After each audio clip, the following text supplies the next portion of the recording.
5, 4, 3, 2, 1. TJ, yo, how are you, brother? I'm doing good, man. What is it like now? What is this? First of all, what was it like that night? If for people who don't know, let me just give you the rundown, just so you don't have to say it. Cool. You were involved in one of the most high-profile flyweight fights ever. You're the Bantamweight Champion. You dropped down to flyweight. You went through this extensive training routine to get your body down to a manageable weight where you can cut the last 10 pounds or so and make 125. The fight starts.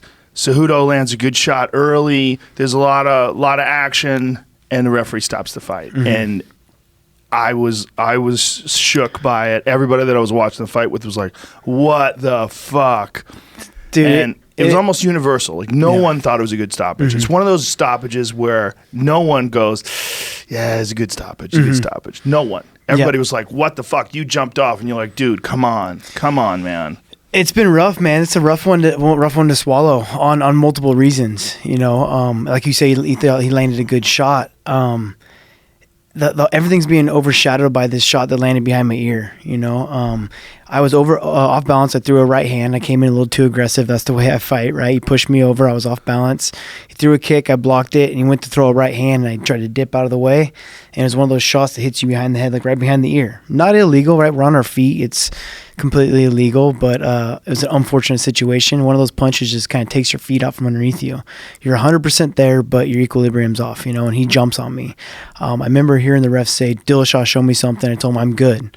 And I remember talking to him before the fight in the back, and he said, like, "If I'm telling you that, make sure you're talking to me. Show me something, you know." But how are you talking? I said it. I said I'm good. I mean, but in his, you know, from his perspective, how does he expect you to talk while you're blocking punches? He even said too in the back before the fight too, like, you know, give me a thumbs up or something if you're gonna choke, this or that, you know. So to be honest, I think I didn't know who he was. I think he's really inexperienced. Watching him ref as well too, jumping around as soon as the commotion kind of happened, he was looking for a reason to stop it almost. But you know, I think he was amped up. Yeah, you know? I mean, it's a big fight for him too.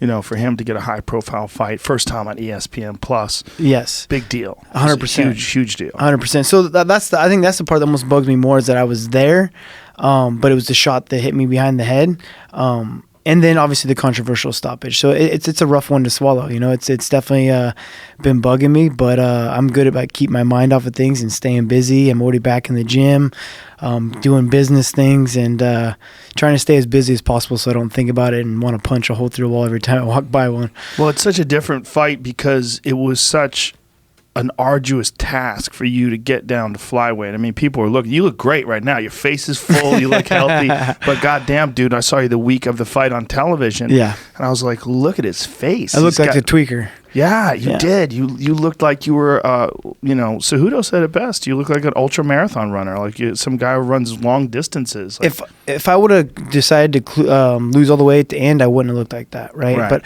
I got my body down to 5 to 6% body fat, you know. So when I start losing anything towards the end, it's gonna come. You're gonna see it out of my face, right? You know. And I'm one of those guys that loses and gains weight out of my face, you know. After my fights, we call myself Fat Tyler because that's my real name's Tyler, and I go by TJ. And so Justin Buckles gave me that name back at Alpha Male, like Fat Tyler. I'd always get puffy face after my fight, so my alter ego's Fat Tyler. You know, I'm going out and eating and being an asshole, but eating spaghetti and shit. Yeah, exactly. Yeah. So when I decided to, like, if I did it over 12 weeks, so my body weight was down. I mean, my body fat percentage is down to 5%. That's crazy. And so when you lose any more water weight or anything, you're going to see it come out of your face. And because I was doing it for so long. Now, what was it like being that low as far as your body fat goes? What was your performance like physically? How'd you feel? I felt the best I've ever felt before I walked out before the fight. Really? Dude, that's another reason why I'm just so bitter about this thing, is because I didn't get a chance to show the work that I put in. I didn't get a chance to show all the science behind Sam Calavitta and what he did to my body. I was stronger for this fight than I was my last Cody fight. I walked out 2 pounds heavier for this fight than I did my last Cody fight. What did you walk out to? Before I started warming up, I weighed 149. What? Yes, and I felt great. I didn't feel bloated. Didn't feel nothing. Wait a minute. You went from 125 to 149. Yeah. I was a glycogen battery. I was ready to fucking go. I couldn't get tired before the fight when I was warming up in the back.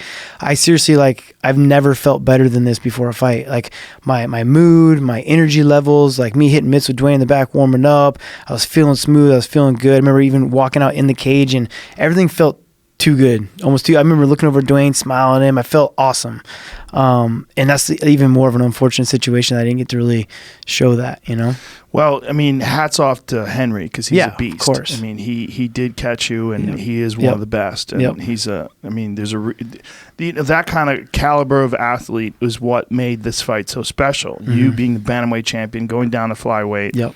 And I think the way you did it is probably the only way to really do it. Safely. Yeah. For sure. I mean, I guess you were safe because you were like, what, 135-ish the day before? I made weight the night before the fight. What? Or no, the night before weigh-ins. So I went to sleep 1.3 pounds over, and I floated that. I actually took a shit the morning of weigh-ins, which is insane. That never happens. Like, my body was still working. I wanted to make the weight the night before because obviously I hadn't made 125s. I didn't want to have to wake up in the morning and see what my body was going to do and if it was going to give me that extra water. But I made weight super easy, man. Like, don't get me wrong, the 12 weeks was a motherfucker. It was hard. It was a lot of work, but the actual weight cut was easy. I had no hiccups, nothing. Like, Sam would tell me like what to go to bed at. He knew what I was going to wake up at. He tells me the water loading I'm doing, the amount of electrolytes I'm taking in, the amount of food I'm eating. And so he knows exactly what my body's going to wake up and do. He's been tracking it for not 2 years now. That guy sounds brilliant. I really need to talk to him. I've watched videos of him talking about it and seen the work, and just what a unique individual he is. I mean, that's why I decided to move back down to Southern California. For him, really? For him. Yeah, wow. I mean, and then everything else kind of came along with it. My life is wonderful now. The people I got around me.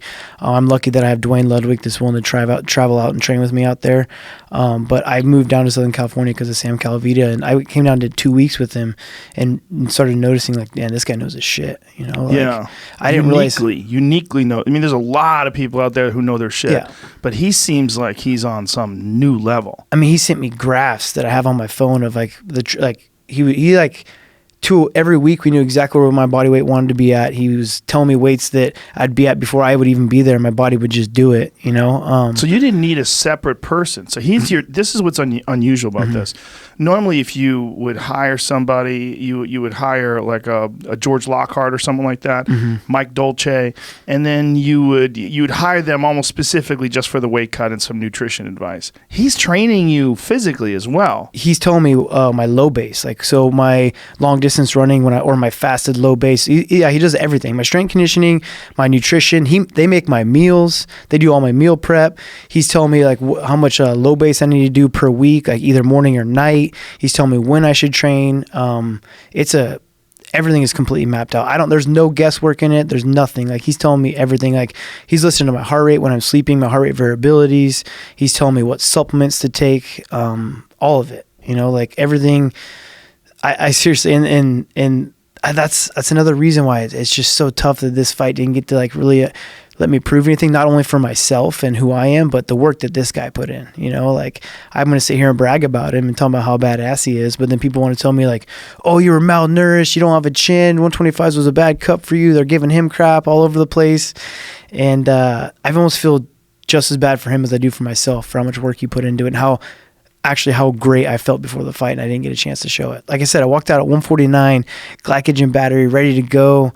I really never felt better. God. I know, man. It was insane. Like, I really couldn't believe like how my body absorbed everything, you know? So what are you walking around like now? I'm in low 50s. I'm in low 50s right now, but that's because I'm trying to be at low 50s. My body instantly wanted to just store everything, and I got up to like 60s, low 60s, and I was like, oh shit. So I started doing some hot yoga and going to work. I just worked out with Sam yesterday. I'm going to his house later after this, you know. So that's kind of the only way my mind can stay at ease right now with everything that's been going on, is that I need to get back in the gym. What was that night like after it was over? I mean, going back to your dressing room and going back to your hotel? It was rough, man. It was definitely a motherfucker. I was pissed. You know, everyone wants to call me like a sore loser. I've never said I wasn't a sore loser. I fucking hate losing more than anybody. I mean, you show me a champion or a high level competitor that likes losing, and I'll call you a liar. You know what I mean? I think you're 100% correct. And Jamie and I have talked about this many times when we're talking about LeBron James or Michael Jordan. Those guys were infamous for being terrible losers. I hate losing. Yeah, I mean, I just don't think you get to be that elite of the elite unless you're a fucking maniac. Yeah. I really think that. I mean, I think about it constantly. You know, I'm one of those OCD guys that's, if I'm not in the gym, I'm thinking about it. I'm thinking about my training. And sometimes I need to distract myself. You know, that's why I distract myself with other businesses or things I got going on because I think about it too much. And so, especially when it's a controversial thing, when people are questioning things, and it's going to piss you off even more. I mean, I hate losing. So you're definitely going to see that. So that night was rough, man. I mean, the ride back to the hotel, and, you know, I didn't want to go out. I didn't really want to eat. I just wanted to hang out with my son, you know, like just get me away from fighting. Let me think about my family. So, yeah. So, where is everything at right now in terms of, have you talked to the UFC? What was their take on everything? I know Dana said it was a quick stoppage. Yeah. I mean, everyone's been saying it's a quick stoppage. We got Big John McCarthy. Big John McCarthy's calling out the ref saying he thought it was a quick stoppage. We got I talked Dana to Mike Beltran a couple yeah. nights ago. So he was did saying I. the same thing. Yeah, I mean, so everyone thinks it, you know, and Dana was saying like, hey kid, we'll figure it out next couple of days, early stoppage. I'm obviously pissed about it. There's nothing I want this to happen, you know. So my manager Tiki, he's been in talks. We haven't really heard nothing yet on the decision of what's going to happen. I love Tiki. He's the best. He's a great guy. He's a great manager because he's been in the fight game. Yes. He's been around. He's fought. He's been here forever. Early UFC days. He's such a good dude too. He's Yeah. just got such a great personality. He's just a fun guy to be around. Yeah. So he's been awesome for my career. I've only been with him for a short while of time, but he's been awesome for me. But he's been in talks with Hunter and Dana, and so I'm hoping to figure out something soon because I'll fight tomorrow. You know, like I'll fight Henry at whatever weight he wants. I obviously would prefer 25s because I put in a lot of work and I want to show that I know what I'm doing and it wasn't a fluke, or that this was a fluke, that this wasn't something that. Well, here's the deal. Even if the fight went longer and he stopped you, and he legitimately stopped you, look, he's Henry Cejudo. I mean, that's a possibility. This is the game. 100%. This is what it is. That's why MMA is so great. Right. Anything can happen. Yes. You know what I mean? Like you go out there, like no matter if you're the huge favorite, anything can happen. Yes. You know? What it just didn't get a chance to happen. That's what's unfortunate. I mean, he really did land some good shots. He really was coming on strong. I agree. But he came out ready. Yeah. He's a monster. Ready. Yeah. He's a bad motherfucker. And so are you, which is why that fight was so interesting. He had some shit to prove. He was there to save the flyweight division. Yeah. And look, he did it. No one, I mean, until I had the balls enough to drop down to 2025s, there really wasn't any hype on a flyweight fight. But then there was, and now there still is. And he wants to save that. He wants to talk about saving the flyweight division. Then let's do it. Well, I think he wants to go up, of course, because then he can be champ. And I understand that. There was no champ before. When Conor came wrong, Conor really changed the game in so many ways. Yeah. But I mean, one of the ways he changed the game was calling himself champ. Yeah. Now everybody is champ. Yep. You know, Ryan Bader's champ. Yep. You know, I mean, Amanda Nunes is champ. I mean, it's a way to market yourself and get your name out there. Yeah. It is a really big deal, you know. But the term champ. Oh yeah. It's like that is a fucking Conor McGregor. That's a Conor McGregor term. He's got some gold behind his touch. You know, anything he touches turns into gold. Or not Lucky Charm. He's a character, man. He really is. He is, and I understand that. I mean, I'll fight Henry Cejudo at whatever weight he wants to fight at. Because I can't dictate where it goes because what just happened. You know. Well, it seems like the correct weight to do it would be at 25. Because if you guys fought at 35. It's a different ball of wax, and 100%. I just think given the circumstances and the fact that you did make the weight fairly not easy. I would never say easy. I would say easy. I mean, like I said, it's a lot of work, but dude, I can't believe how actually easy it was. I mean, it was like going through the graphs that Sam showed me, and it was remarkable. I got stronger. I was putting up more weight. So the last week before I left for my fight, I was snatching and cleaning more weight than my last Cody fight. And I was lighter. So my power ratio was insane. It almost is unheard of. But I think it's because of how strict I had to be for those 12 weeks is maybe why.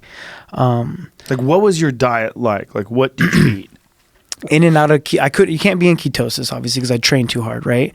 But no grains. You know, if I'm eating carbs, it's simple carbs, things like that. Like fruits? Yeah, fruits, vegetables, sweet potatoes, things like that. And are you weighing everything out?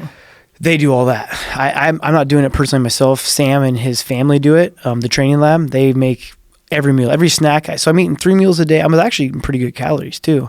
I'm eating 3 meals a day, 2 snacks a day.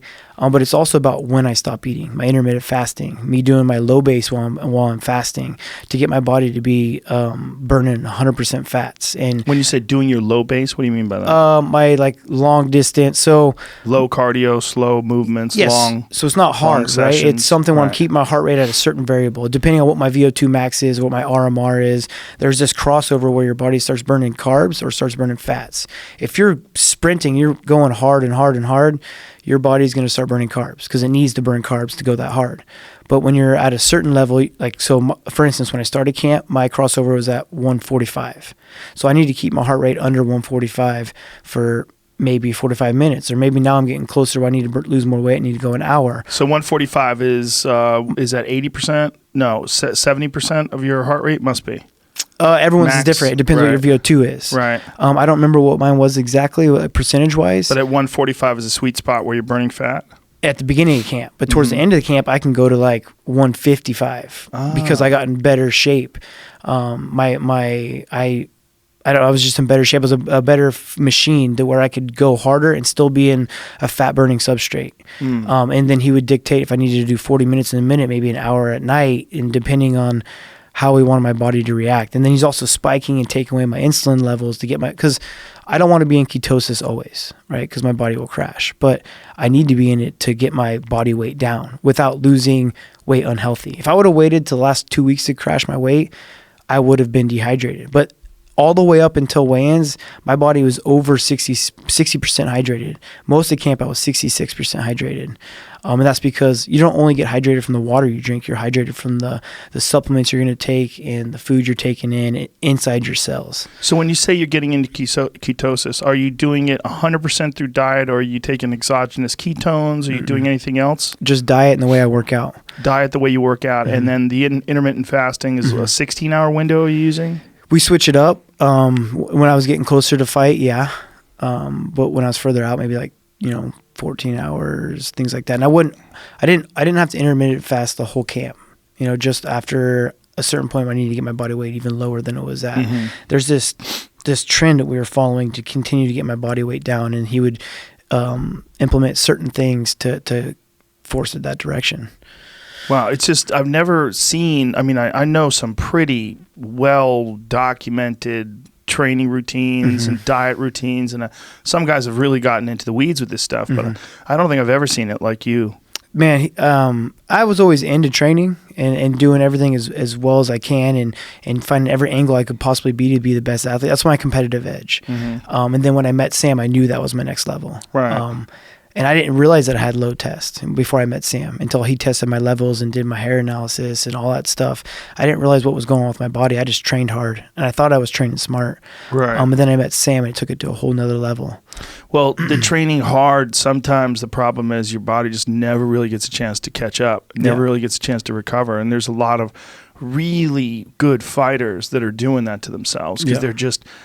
especially wrestlers, they have that mentality. They just fucking go. They don't care if they're miserable. They're mentally tough. They keep pushing, and your body just is always behind the 8 ball. You never really get a chance to recover. I was redlining my body. I was not eating right. I was working out as hard as I possibly could, pounding the caffeine, and my body was just telling me no. Like my testosterone was crashed, and like to see where it's at now is amazing. Now, what did he do to boost it back up?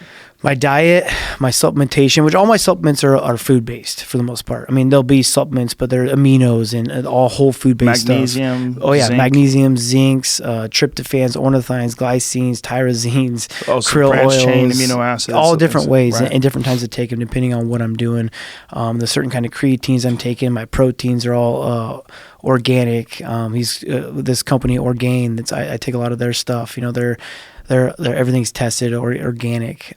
So everything I'm doing is all whole food based supplements, and then the way I'm training as well too. So he's listening to my heart rate variability when I sleep. And so what are you wearing to? I wear a heart rate monitor made by Sunto. Okay, yeah. But it's great company. It's not so much the heart rate monitor that does it; it's his algorithm that does it. So every morning I wake up, my phone's connected to my watch. I send my heart rate. What kind of phone? Phone, just a Apple phone, but it's just the app is First Beat, I think it is. But your watch, it's connected to your. Do you have an my Apple Suunto, Watch? no, my Suunto watch, So and it's it connects. one of those Traverse Alphas. Is that what it is? Yeah, mine's it's something like that. But Right. it connects to your phone through Bluetooth, and then And so you're wearing the monitor with the watch. the watch is just on the nightstand. Okay. Right? I sleep with the monitor on, Mm-hmm. and it'll track me all the way through my sleep. And you mainly want when you get into that REM sleep and it's like 3 hours, and it'll automatically when I wake up, I sync it to my phone. It sends it to his program, and then he's got an algorithm to tell me like what percentage recovery I am. So this is his own proprietary program that he's developed himself? Yeah. Jesus Christ. It's taken him. I mean, dude, this guy's a genius, man. Like, I'm telling you, like, me hanging out with him for 2 years and I'm finally getting it all somewhat down. I've learned so much from him. I mean, I've learned more from him in the last 2 years than I ever learned through school. And I was a kinesiology major. I was clinical exercise science. I was going to be a physician's assistant. I was always into the body, but just going and working out with him in his garage, a little tiny, garage that it looks like you never think world champions train there ever. Yeah. Like the Aaron Picos, the Juan Archuletas, myself, Cub Swanson, like all these badass guys going and training there. It's just some little garage, but I've learned more from him in that garage than I've ever learned through any of my schools and wanted to become a physician's assistant. That's crazy. Yeah. What did you think of the Pico fight? Oh man, so unfortunate. Crazy, right? Because he's such a killer that he wants to knock everyone out. Not only does he want to be the best fighter in the world, but he wants to be the most entertaining fighter in the world. So he's looking to punish you because he's got so many weapons that he doesn't use. He's so good, man.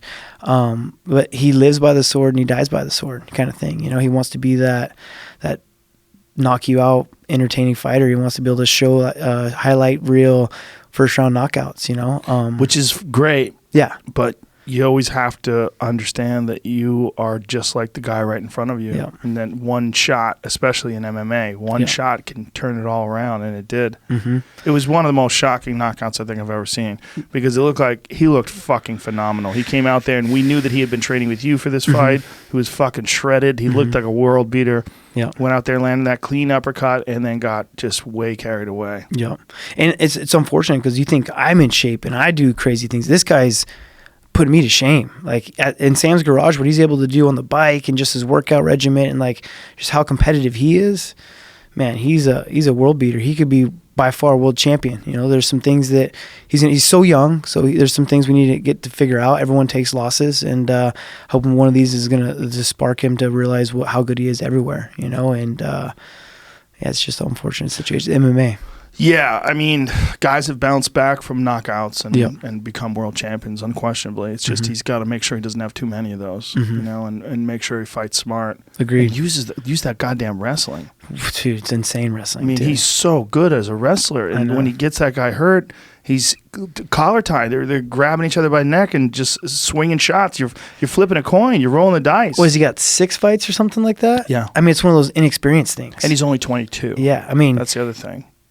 You realize, like, when he dropped him, he could have jumped on him. He could have swarmed him, like Henry did to me. Like jump on him and swarm him and look for that finish. But, I think the inexperience kind of makes him realize, like, that maybe he's invincible and just, I don't know, man. There's things that you kind of figure out when you've been out in the cage longer and longer and you've been around the career. You understand there's ways to finish a fight or how to just be a smart fighter. Yeah, that he'll figure out. What was the whole experience like being on this ESPN card? Because that was a historic moment, much like the Cain Velasquez versus Junior Dos Santos fight, which also stopped the same way. And no, that was not controversial. That was not controversial. The punch, though, the punch that landed was also behind the ear. Yeah, same punch. It's one of those things that it just takes your feet off. If you've ever fought or if you've ever been in, got hit in the back of the head, weird. Your feet go out from underneath you, but you're there. Yeah. Like you're 100% aware of what's going on, but your balance isn't there. Then you have another grown man on top of you, So of course things are going to happen. But with the ESPN, it was really cool. The whole lead up to it, they came and filmed they were around a lot. They did a lot of exposure. They the stuff they put out was really cool. And then just seeing like our commercial for our fight on national football on ESPN, or for the college, because college was going on, and then you'd see the nationals was going on, and you'd see me and Henry like 3 different commercials on ESPN. I thought that was pretty cool. No, it was amazing. Yeah. I mean, it really, it's cool to see. It's cool to see that ESPN is embracing the sport and that it's getting into it. And, there was a lot of hype behind this. And, I got ESPN Plus. I wasn't, I'm not a sports fan. I don't watch sport. I don't even know what's happening. Like, when people are like, what are you doing for the Super Bowl? I'm like, when's that? That's exactly what I did. I don't have time for it, man. Yeah. I'm a Raiders fan, but I don't have time to really watch, Right. Yeah. But yeah, I mean, it's just when you think of sports, you think of ESPN. Yeah, you really do. I mean, it's another level of acceptance in the sports world. The only thing that kind of bummed me out, and I should probably clarify this because I talked about this on the podcast, was the Hardy fight, and not even because I don't think the guy should be fighting, or not even because I think I don't really know what he did in terms of his past. I know there's a lot of shit. Right? I mean, he was in trouble for something. There was an appeal, and he got off of it somehow. Mm-hmm. I don't know. Yeah. But I'm only talking about it from a fighting perspective. Mm-hmm. You're watching the highest level fights. You're watching the co-main event. Mm-hmm. He's just not ready for a co-main event. No. Like, technically, no. No way. Yeah. Just he rushed out. He gassed out. He burned himself out.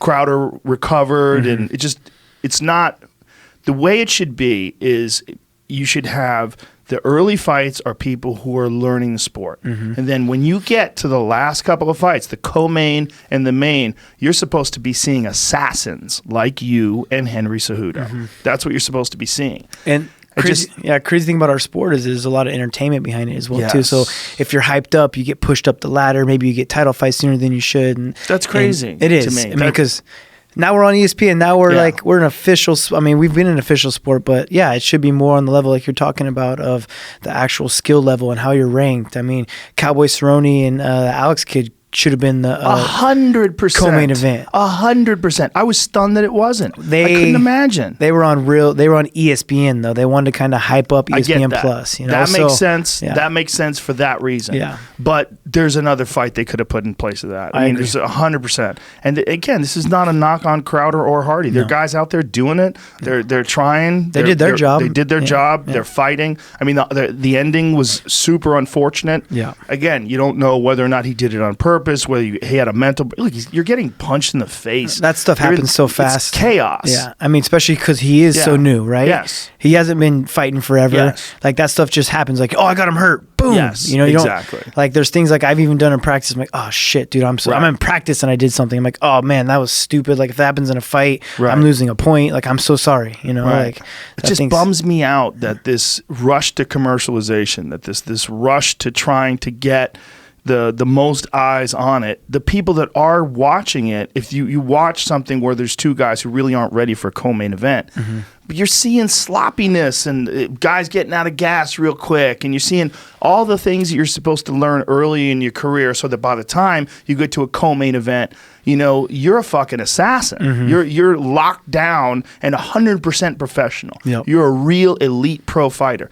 That's what I want to see when I'm watching ESPN. Yep. That's what I want to see. Yep. I want to see the best of the best. Yep. I want to see world-class fighters fighting with precision and power and speed and knowing how to pace themselves. Guys with experience, they've been there before. They know how to recover from, they get cracked. They know how to lay back. They know how to hold on. They know how to do what they need to do in order to win or fight their best. Instead of just like you're seeing things, and so many people are seeing this at this point. And I feel like we're getting fans now that are more knowledgeable, like yourself, and people are seeing the sport and understanding technique now, to where before maybe it didn't matter. You didn't know what bad technique is now, but we get more knowledgeable fans to where they are going to start realizing, like, what was that? Like, right. The last thing you want to see is two heavyweights gassed out. Yes. That is the fucking worst. Yeah. Do you remember when, what was it, Ben Rothwell fought, was it Mark Hunt? I think it was Ben Rothwell and Mark Hunt fought in, I want to say it's those two guys, but I might be wrong. See if that's in Denver. They made him fight at altitude. I remember the fight in Denver. I don't know if it was them either, but yeah, it was fucking ridiculous because they're at altitude and they're so goddamn tired and they're like fucking. And the UFC is like, we're never gonna do a heavyweight fight again ever at altitude. Yeah. Was it? Yeah, it was Ben Rothwell, Mark Hunt. But then they wound up doing Cain Velasquez and Fabricio Verdum in Mexico City, which is even higher. It's 2,000 feet above Denver. Verdum was smart and went up there early. Yeah, he looked like a killer out there. You know, way early. And I think from what I remember that Cain went out there 2 weeks before the fight, which actually makes it worse for you. It'd be better off if you went up there 3 days before the fight because your body's still in shock, rather than going up there in 2 weeks and now your body's screwed. Yeah, you know, you need to be there. If you're going to be there early, go 6 weeks or more. Don't go less. If you're going to go less, come a couple of days because your body's still in shock. And you see how a fight like that can literally change the course of a fighter's career. Yes. I mean, it changed Cain's career in many ways. You know, one loss like that to a guy like Fabricio Verdum. You know, he's fighting real soon. I'm excited for that fight. Francis Ngannou. I hope he's healthy. Shit. He has to be. I hope so. God damn it. Yeah. I mean, if he's not, he's in trouble. Because, man, he could be the best heavyweight. I mean, I think he was the best heavyweight, just unfortunate situations where he didn't get to prove that. I mean, he's one of the... Well, I think his thing was that his body just couldn't deal with his mind. Like, his mind is so strong, and his will and his work ethic is so powerful. And that goddamn camp of killers up in San Jose, a.k.a. is just assassin central. And just the years of wrestling. Yeah. I mean, wrestling hurt me more than anything. Really? Anything from that I still do today, even if I get hurt today, it's from wrestling practice. Wrestling's the hardest thing on my body. Your neck, your back, your shoulders. I mean, it's rough. You know, I got Sam Calavitta's son right now, AJ. He's been on the couch for the last 4 months, and it was from wrestling. He hurt his back. He bulging disc in his back, or herniated disc, from wrestling, and he's 16 years old. Jesus Christ, that's a rough one when you're that young and you hurt your back. Yeah, man. Yeah. Wow. Yeah. So it's what part of his back? It's lower. Yeah, lower back. Yeah. What's he got him doing for it? I would always assume a guy like that knows exactly what to do to try to heal something like that. Yes, well, he's been doing it. So we've been, they tried doing everything naturally, but he's had to go and get a couple epidurals now to kind of to shrink the swelling so that obviously it's not, so it's pushing on a nerve. And so it's messing with the sciatic nerve, and it's hard for him to walk. He was having to crawl around the house like a dog, like laid on the couch forever. Now he's starting to walk, but Sam's got him out in the garage doing pull-ups because that's the only thing he can do, because it's a decompression. You know, he's able to hold onto the bar at least and get some pull-ups in and start to strengthen his back so that it will hold his spine kind of where it needs to be. Because I mean, he's losing insane amounts of muscle mass. I mean, this kid was 16 years old, looking good, working out with his dad out in the garage, and then gets hurt. Now he looks like a different person. I feel bad for him being a 16-year-old kid. You know. Well, I definitely feel bad that he looks bad, but I really feel bad that he's got that kind of an injury at 16. Yeah. That's an injury you see with guys in their 20s and 30s, and you realize it's a lifetime of beating on it. When you get to that when you're 16, that's not good. Yeah, I dealt with it in my neck in college, and then also early in my fighting career, and it messes with you. I had to get an epidural shot in my neck throughout the front. Bulging disc? Yeah, I was pushing on a nerve, and I lost like 70% of the strength in my left arm, and it's rough, man. Yeah, I was on my way to the exact same thing. I was getting numbness in the hands and the ulnar nerve, which goes from like your pinky down through your elbow. I was getting pain in my elbow, but I got real lucky that I found a good doctor, got some spinal decompression and Regenicaine. Regenicaine really fixed it for me. Yeah, it's that blood spinning procedure. They heat up your blood, and then they run it through a centrifuge, and they pull this yellow serum out of it. Is that your plasma, right? Yeah. We detailed it, what it is. We showed a thing from the website that shows the stuff they add to it, but it was pretty remarkable. And a lot of people with back injuries are finding real powerful relief for that, because not only does it reduce the inflammation, but it actually really speeds up your healing. But for me, the spinal decompression was like one of the best things ever. Just that harness that you strap on your neck and hang from the door. That fucking thing's amazing. That click, click, click. Have you done that one? I have the one that it's not as nice as that one. I've used it where like you pump it up. It's like that's a good one too. It's like a little neck brace you put on and it like hardly feels anything, and you pump it up and it really stretches your neck out. Yeah, that's great too. I'm gonna try to get taller. Well, you definitely get shorter as you get older. That's true, and that's what it is. I mean, Eddie Bravo gained an inch. He's 5'9" now because he had a disc replaced. Oh wow. Yeah. Well, all the years of jiu-jitsu and weightlifting and wrestling, everything is getting squashed. Especially him folding himself in half all the time. Yeah. Oh, his lower back was destroyed. I can imagine. Destroyed. Yeah. And also, he's not the kind of guy who balances everything out. Like, he just kind of does it and then smokes weed and goes eats a burrito. You know? So his lower back was just fucked, beyond fucked. It was essentially bone on bone. And we're just constant state of inflammation. He was always in pain. Like, he'd be standing up. Like, if we were somewhere, like say if we went to a bar and had a couple of drinks or something like that, he'd be standing up. He'd be in pain just standing for too long. And this is a world-class jiu-jitsu practitioner. Yeah. So he got his disc replaced. And gained an inch. Wow. Yeah. They put he had nothing, and then all of a sudden he's got an inch of disc. Wow. And it's a titanium articulating disc, so it actually moves around. It's not fused. Okay. So it's in the old days they would take the vertebrae and lock them together and screw them in place, and it's nightmare and it puts an artificial load on the upper disc above it and the lower disc, because now there's this unusual leverage there. But instead of that, now they use a disc, an actual disc. They put it in place, and it lasts a long-ass fucking time, and it moves around like you, and he doesn't have any pain anymore. And guys are back to rolling. And I know, some real... Chris Weidman actually just got a disc replaced in his neck. I saw that as well, yeah. No, but Cain had his fused, right? Because he had back problems, and was his fused? He's got a bunch of shit going on in his back. He's had multiple back surgeries. Man, sucks. I don't know the exact extent of all the different surgeries that he got, but he's definitely got a lot of stuff going on in his back. Yeah. Interesting to see him. I hope he comes back healthy and looks good. Look, man, skill for skill, ability for ability. I think if he's not the best of all time, it's him and Fedor. You know, and then you always have to mention Verdum, because even though Stipe knocked Verdum out in the first round, Verdum has submitted the best of the best. He submitted Minotauro. He submitted Fedor. He submitted Cain. I mean, what the fuck? Yep. I mean, that guy is just Verdum's record. If you just look at who he's fought, he's the best. Yeah. In my opinion. And for how long he's been around. But it's but when did he beat those guys? When did he beat those guys? Did he beat those, when he beat Fedor? Fedor was as close to his prime as you can get.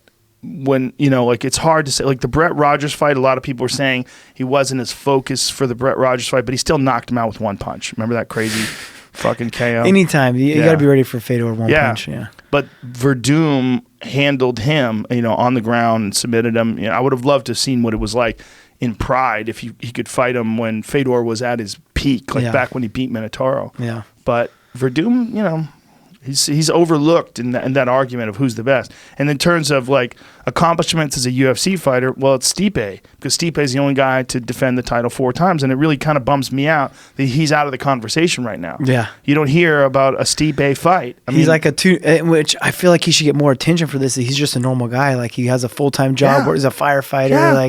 I feel like more people should resonate with him because of that. Yeah. But they don't. He's a fucking great guy, I feel like too.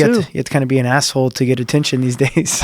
I don't know. I mean, I feel like if he had beaten DC and, he beat Francis, that was a big fight, because Francis came into that fight with a lot of hype. And after that Overeem knockout. Yeah. Stipe fought like a fucking champion. Yep. He really fought like a champion. Smart. And he showed Francis. And look, Francis fought after that. He was not the same thing. No. When he fought after that and he fought Derek Lewis, you could see he didn't want to throw anything. Right. He was still fucked up from that last fight. Yeah. And he admitted it, to his credit.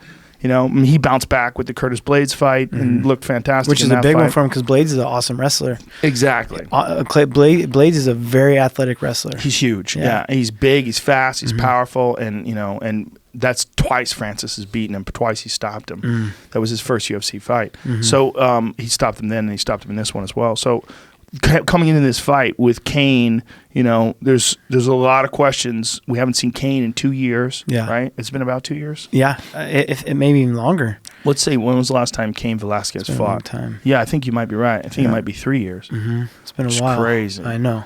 But when he was at the top of the food chain, when Cain was at the top, he would put a fucking storm on these people that was just like 100-year storm that would never end. It's like, how does this guy have this kind of endurance? And to see Verdun to do that to him in Mexico City was crazy. I thought it was going to be the other way around. Yeah, it was crazy. Yeah. Just you see Cain tired. Yeah. So here we go. 2016. Yep, July 9th. So 2.5 years. Yeah, almost. Yeah.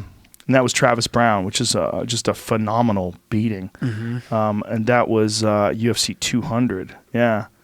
And they did the Junior Dos Santos one. And the fight before that was a year. You know, so he's like, Fabricio, it's not like he's been active. Well, he had shoulder surgery. And then 2013, look at those gaps. Yep. Dang. 2-year gaps. Yep. 2-year gaps, 1 year, 2 year again. That's rough, man. Yeah, That's rough. It is rough. Especially when this is your job and how you get paid. Fuck yeah. You know? Right? Yeah. They're lucky he's a heavyweight and they get taken care of a little more, but yeah. Yeah, I mean, it's just, I wonder how much you could fix all that stuff that's going on in the spine. Yeah. You know, I mean, it's one thing if a guy gets a knee, you know, he's got ACL or something like that, you know that you can come back from that. That's 100% possible. But back stuff is weird. It seems like once things start going, it's like like a car. You know, once a ball joint blows out and the axle starts grinding, you're like, oh, Jesus. It's like a bunch of shit's going to go wrong. Something that's like your core. Yeah. You know? But at his best, man, he was fucking terrifying. Yeah. Because I never saw a heavyweight with that kind of endurance. Man, I remember being so scared of Cain Velasquez when I think I talked about this last time on your podcast, when I was a kid wrestling in college, because I was like this tiny ass little white boy wrestler, and Cain would walk around with just his singlet straps on and shorts, and he had brown pride tattooed across his chest. He's just a huge heavyweight wrestling D1 for ASU. I was just like so scared of that guy. I was like, damn, look at that guy, man. Just walking around like wanting to probably rip my head off, has brown pride tattooed on his chest, just wearing just his singlet straps, just huge. It's funny. Yeah. I remember him forever, man. Well, you know, him and DC having that kind of a relationship is such a unique situation for the two fighters, that they have, you know, another elite guy that's their size, and they just smash each other left and right and work with each other. That's what I try to create wherever I go, and that's what we're doing in Southern California. I know Juan Archuleta, Aaron Picos, Cub Swansons. We're trying to build a room of smaller guys that we can, but we don't want to kill each other, right? And that's something that I've always had to control myself. I've always gone really hard, and something I've had to learn to control. But having that room full of killers, so that when we go to wrestling practice, like, you don't know if you're gonna have a good practice. You might be getting beat up on that day, you know, and you go home and be all pissed off, like, shit, I had a bad practice. I got taken down with this, but that's what makes you better for the next practice. If you just go to practice and beat up on everyone every day, you're never gonna know what you need to change or what you need to get better at. So I think that's why Cain and DC have gotten so good, so quick at MMA, that each other to build off of, you know. And if you can survive it. Yeah. If you survive it, yeah.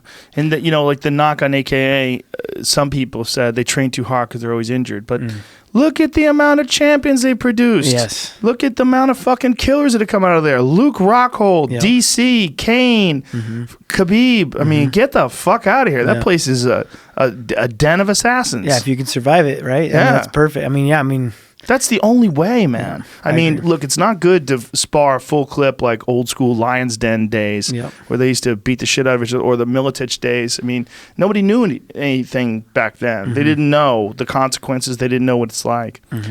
Speaking of which, there's an article in the New York Times today that I was reading on a guy that we knew, Jason Hairston, and it just talks about his CTE and how bad it was. And, you know, Jason is a guy who founded this clothing company that we know called Kuyu. And he'd been on the podcast before. I knew him pretty well. Yeah, it's crazy because something you never would have guessed how bad it was either. Because every time I see him, he was happy. He's awesome. For people who don't know the story, he committed suicide about a year ago or so. Yeah, about that, yeah. And no one outside of it saw it coming. It was just a giant, crazy blow. And, you know, I was texting back and forth with one of his friends, and, you know, essentially said he had a broken brain, man. It didn't make sense because when your brain's broken, it's like having a broken phone. It's like having a broken anything. It's just broken. It's not working right. It's irrational. It doesn't make sense.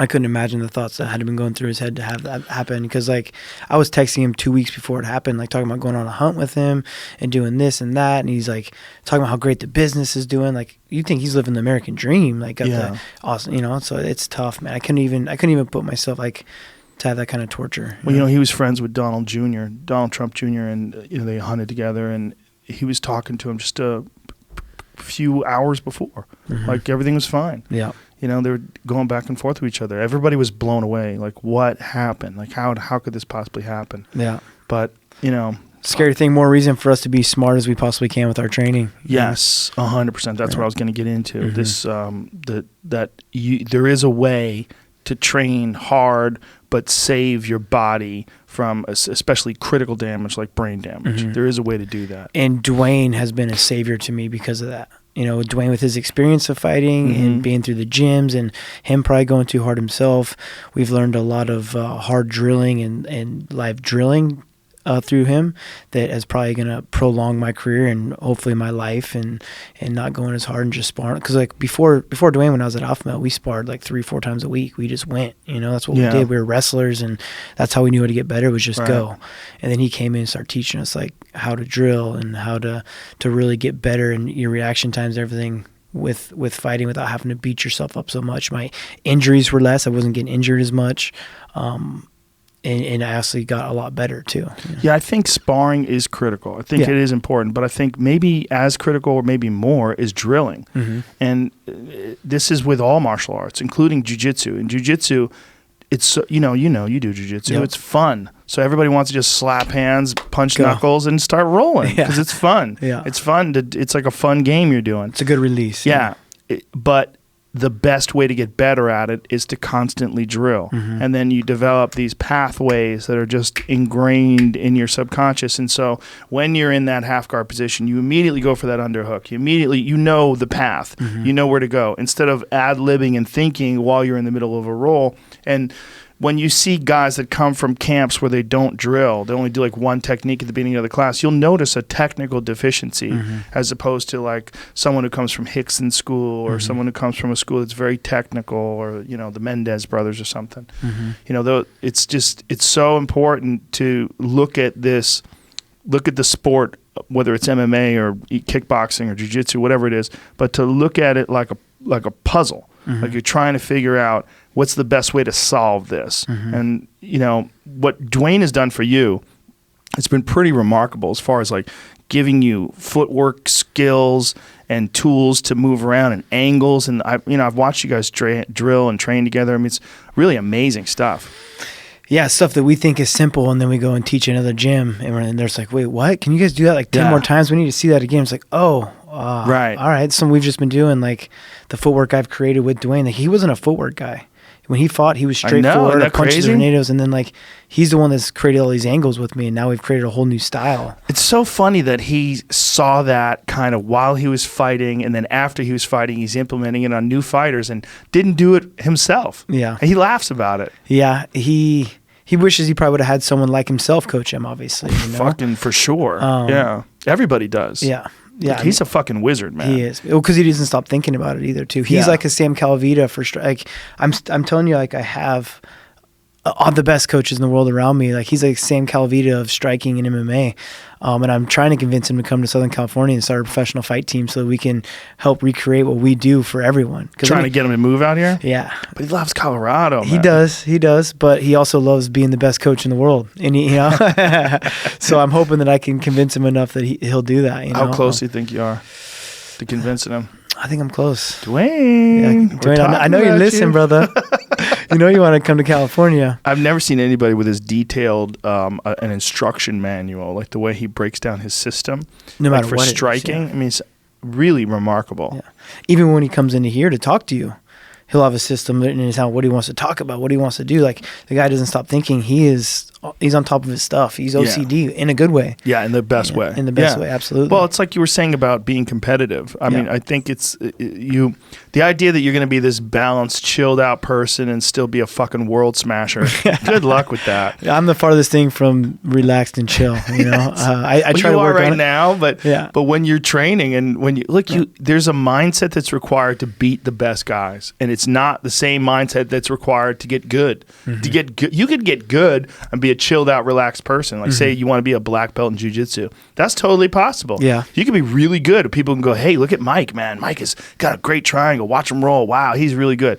But if Mike wants to be the motherfucker of motherfuckers, you better be crazy. Yep. You better be goddamn crazy. You better be like Mike Tyson when he was young. Yep. Be those Michael Jordans that you're talking about that are always thinking about it. Roy Jones Jr. Yes. All those guys. You got to be a fucking crazy person. Absolutely. Remember when Roy Jones Jr. played a professional basketball game the day of his fight? Played a goddamn basketball game the day of his fight. That's a competitive dude. And he's just an athlete, man, too. Yeah. Yeah. I mean, I just don't think there's any other way. I mean, I think if you're going to win a race, you're going to redline the engine. I just don't see how you're going to beat the best guy. Everybody is trying their best. Yep. This is the thing. Yep. There's so much going on there. I mean, you could have like a really good coach, so you have an advantage technically. You could have a really good group of guys you train with, so you have an advantage in the environment that you're training in, and there's a lot of inspiration. But if you're not a fucking psychopath, good luck. Yep. Good luck. I agree with you 100%, man. I mean, I agree with you because that's how I am, though, too. I know. You know, so. That's why I'm saying it. Yeah. I'm just letting. I mean, people who like wonder why you're so fucking crazy, like, well, that's why he's so good. Yeah. There's no other way around this game. I appreciate it. I mean, listen, I appreciate it too. I mean, for me as a fan and as a professional commentator, you know, it's important to me. If there's not people like you out there that are raising the bar, you know, people like you and Henry Cejudo, and just you can go through the list of champions, the great fighters that are around today. This is the best time in the history of the world to see martial arts. There's never been better martial arts. Never. Well, the information's so easily accessible as well, too. You know, like when I was wrestling as a kid, you got, like, we're talking about drilling. I remember being a kid and, like, drilling the same move thousands of times. You're like, why are we doing this again? You're so bored, I right? learned this, you know? Yeah. But now I understand it being a profession, how important it is, and now how easy, like, information. Like, for instance, I created my Fit to Fight program, like my online academy thing, and I'm showing technique that I've learned over my whole entire life, and it created me a year to create it. But I'm giving you like, think if when I was starting up, I wish I could have learned from other world champions just by going online. Or when I was a wrestler, if I wanted to learn Sam Calavitta's nutrition plan, I can just go online and check it out. Yeah. You know, Sam has a whole online program, correct? Yeah, he has an app he started called Train Champ, and it's on his website, traininglab.com. Is it Android and iPhone? Is it for both?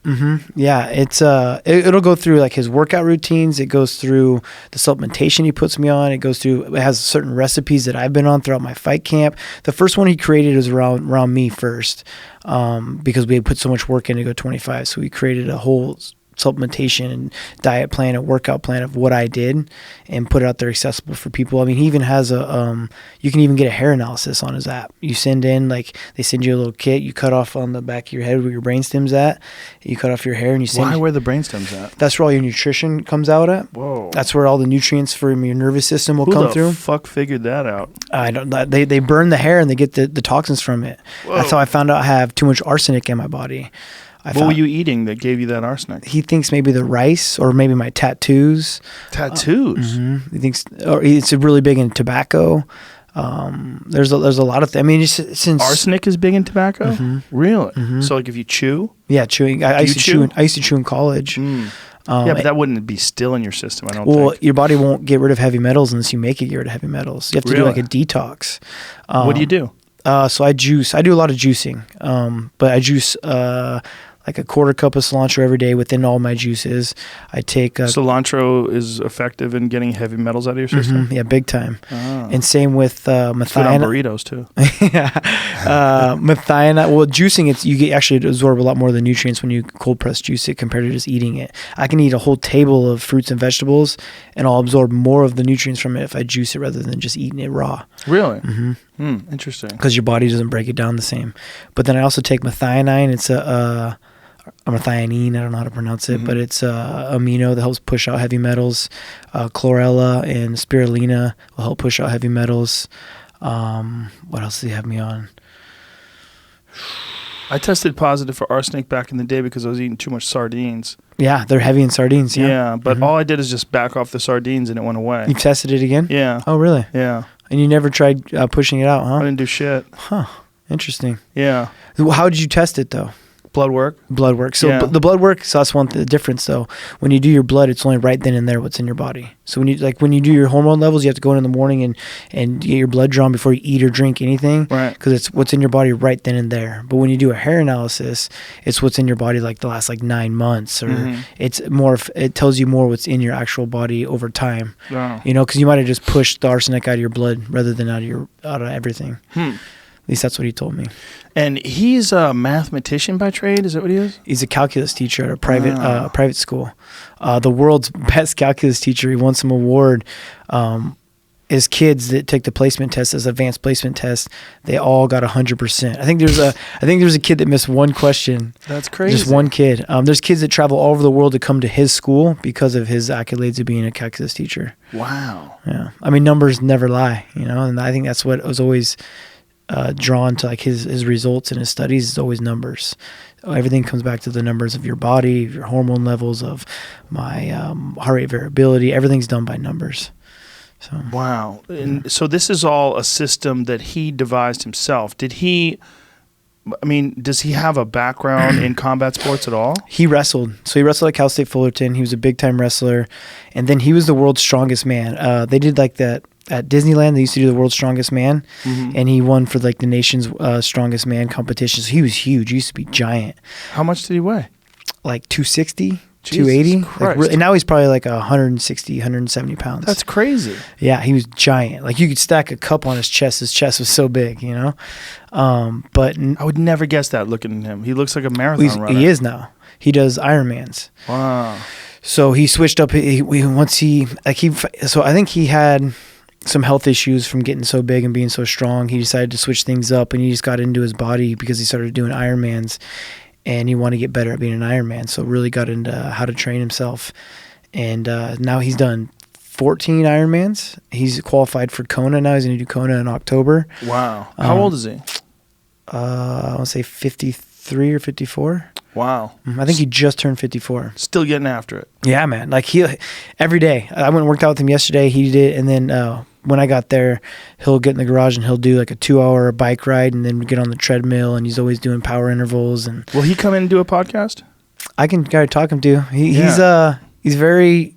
He tries to hide everything he does. He doesn't want his intellectual value getting out there. He puts a lot of work into it, and I think he'd be really good on your podcast because some of the guys you come in here, information goes way over your head, but it's nice to be able to listen to it again and listen to it again. Right, yeah. I'd like to convince him to come on. I think it'd be really interesting. I don't know if he would. He's a real sheltered kind of guy. What do you think would be easier to do? Talk Dwayne into moving to California, or talk Calavitta into coming out here?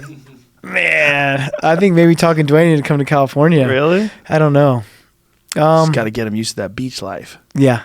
I mean, he's been coming down. Like I said, my fight camp was 10 weeks long with him. I was longer, but with him it was 10 weeks, and he was flying out 3 days a week. So every Monday he would land, he would leave Wednesday night. Wow. And we would train Monday, Tuesday, Wednesday, and hard, right? And make sure to take Thursday off and then do my other stuff while he's gone.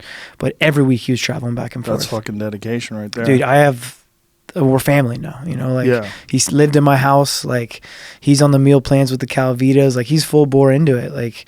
He gives me his all. I'm a very fortunate person to have met Dwayne, and it's an amazing relationship. Our relationship, how close it is. It really is, and I mean that's the ideal when you can get a mentor and a student that have that kind of a bond together, and you can learn so much. Yeah, and he won't let.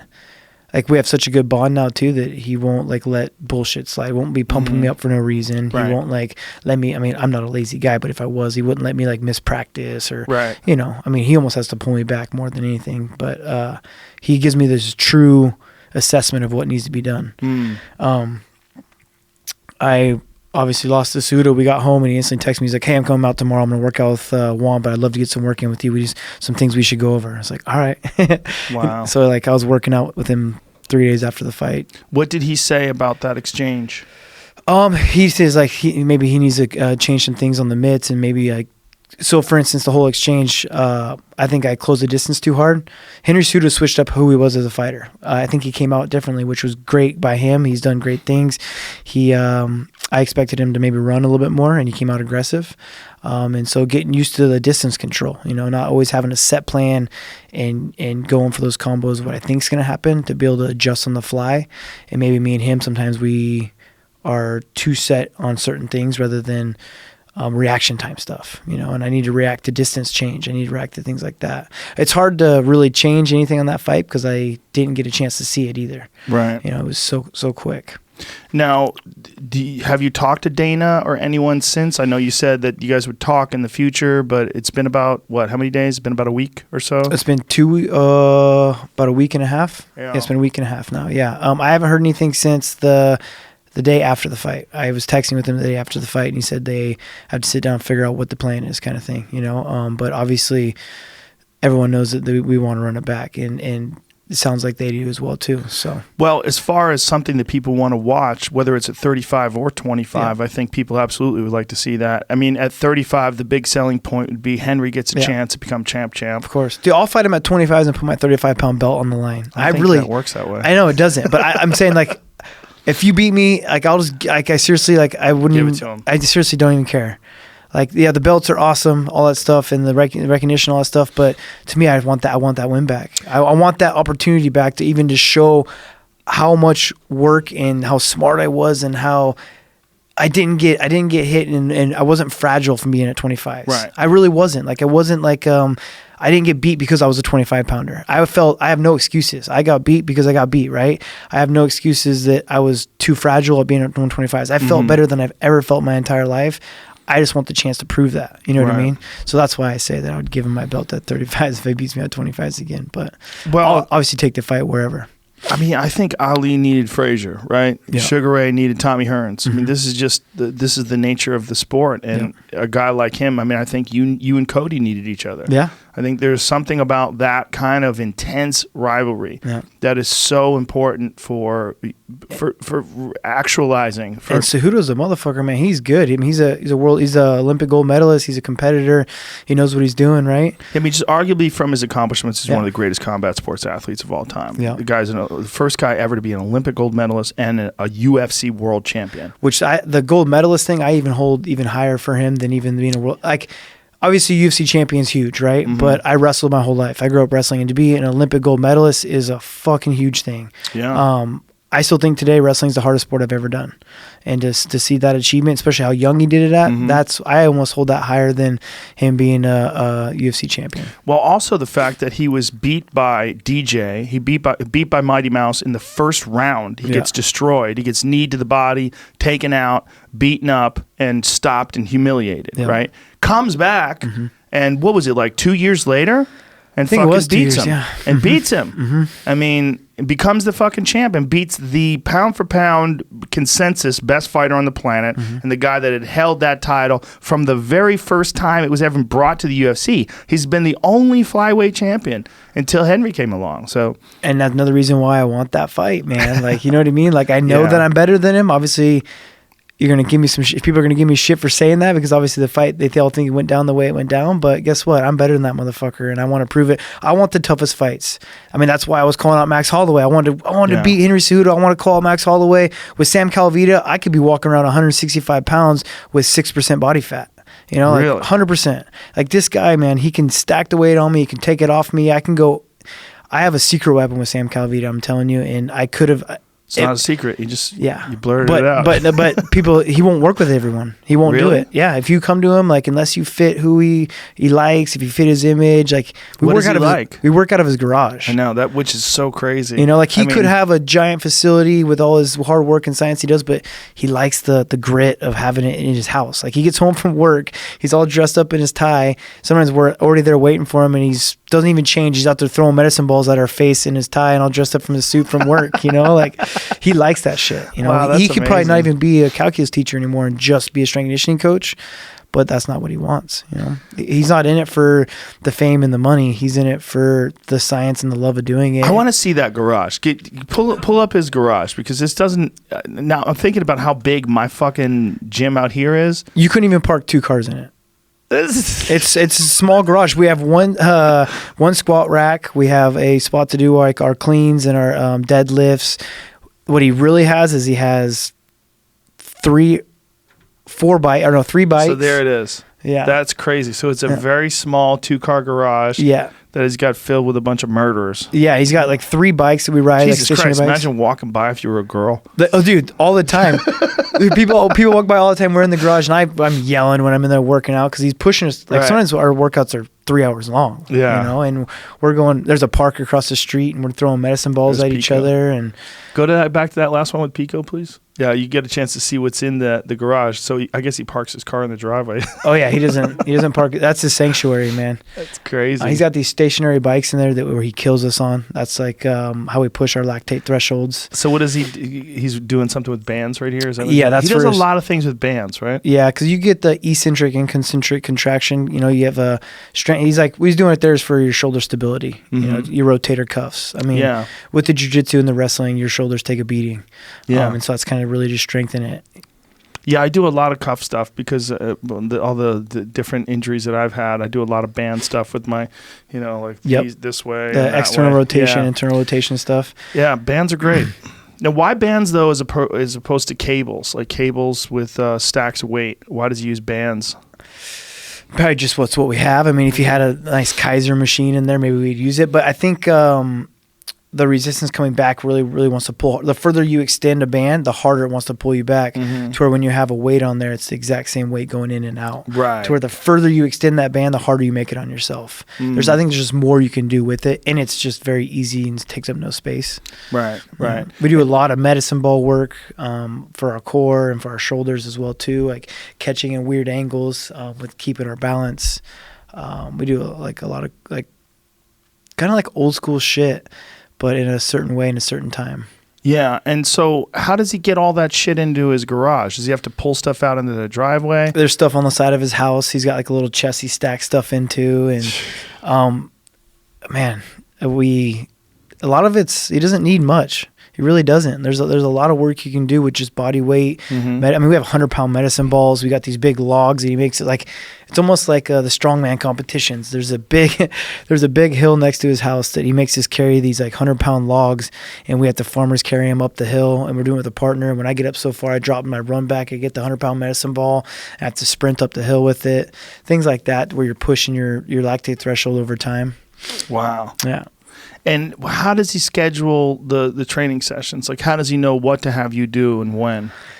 Off of our time frame of when we want to peak, off of my heart rate variability and how my body's reacting to our training. Because maybe I sparred and I did mitts too hard with Dwayne, so I wake up the next morning and he realizes, oh, we got to pull back today. Like, if I push you hard today, you're going to go in such a deep hole that's going to take you a week to come out of it. To where he only wants me to get to that really high peak, take a day off so that now I can start coming back up again. To where if I just continue for 4 or 5 days just crushing it, going as hard as I possibly can, my body's going to crash so hard that it's going to be more of a detriment to come out of that hole than if I would have just taken a break in between those days. So he'll schedule, our schedules will change. We have a schedule from the beginning. So say I'm 12 weeks out, like, all right, this is our plan. This is what we're going to do. But then maybe I get sick. Or maybe I trained too hard with Dwayne the day before, and so he'll realize, all right, this next day let's go a little bit easier. Even if it's my jiu-jitsu, he knows I'm going to jiu-jitsu practice. He's like, maybe just drill. Go with Felipe and just make sure it's a low base drill. Like, don't get your heart rate over such and such, which I don't roll with the heart rate monitor on, but I can kind of just guess, how hard I need to go. Yeah, I've never. Could you? I guess you could. Do you know anybody that does? Mm-mm. No, it seems like it would get knocked off or something. Right? Yeah, I mean, maybe for drilling. Yeah. So when he's got you doing all this crazy stuff like deadlifts and plyos and all medicine ball work,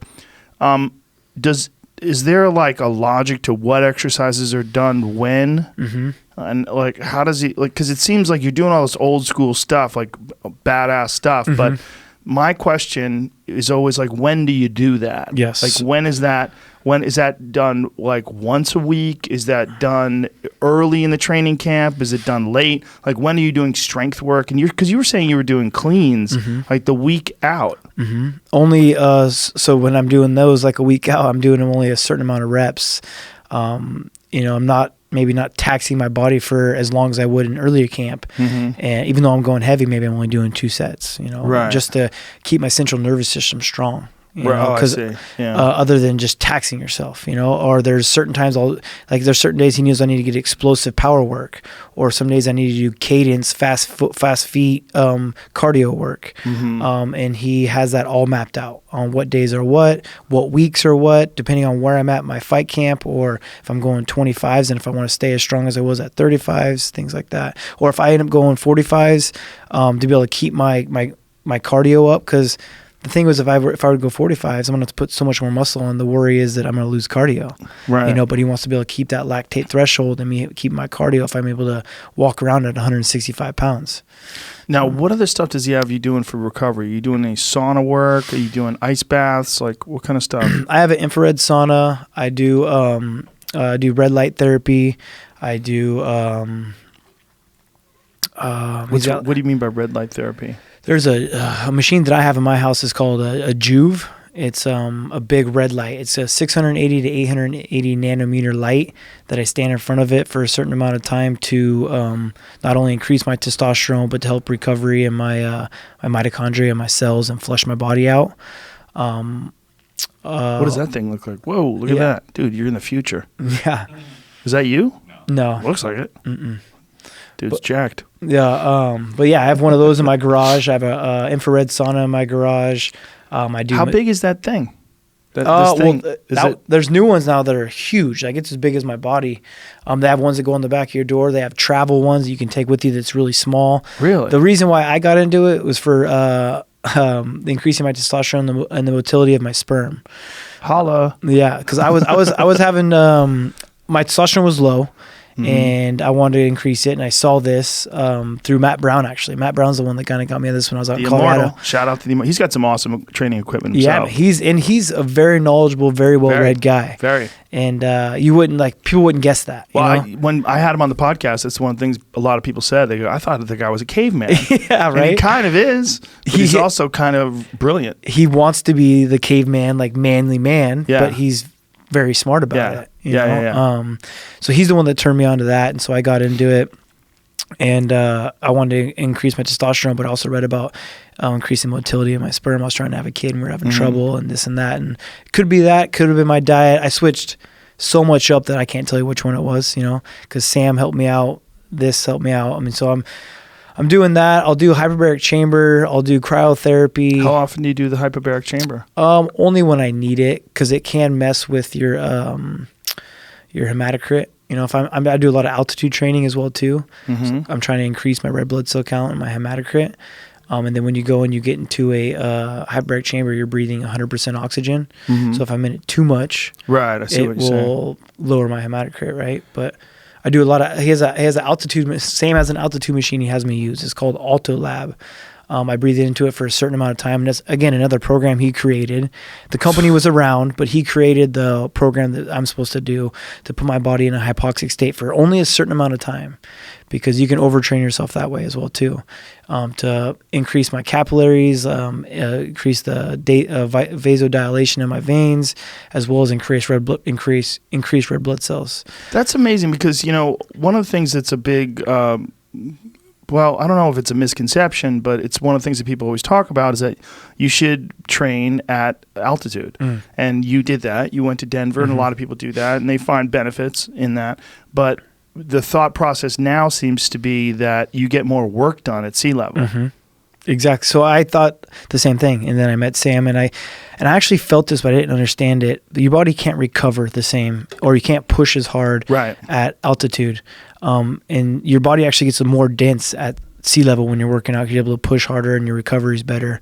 And same reason why I think sleeping in altitude wouldn't help either, because your body won't recover completely.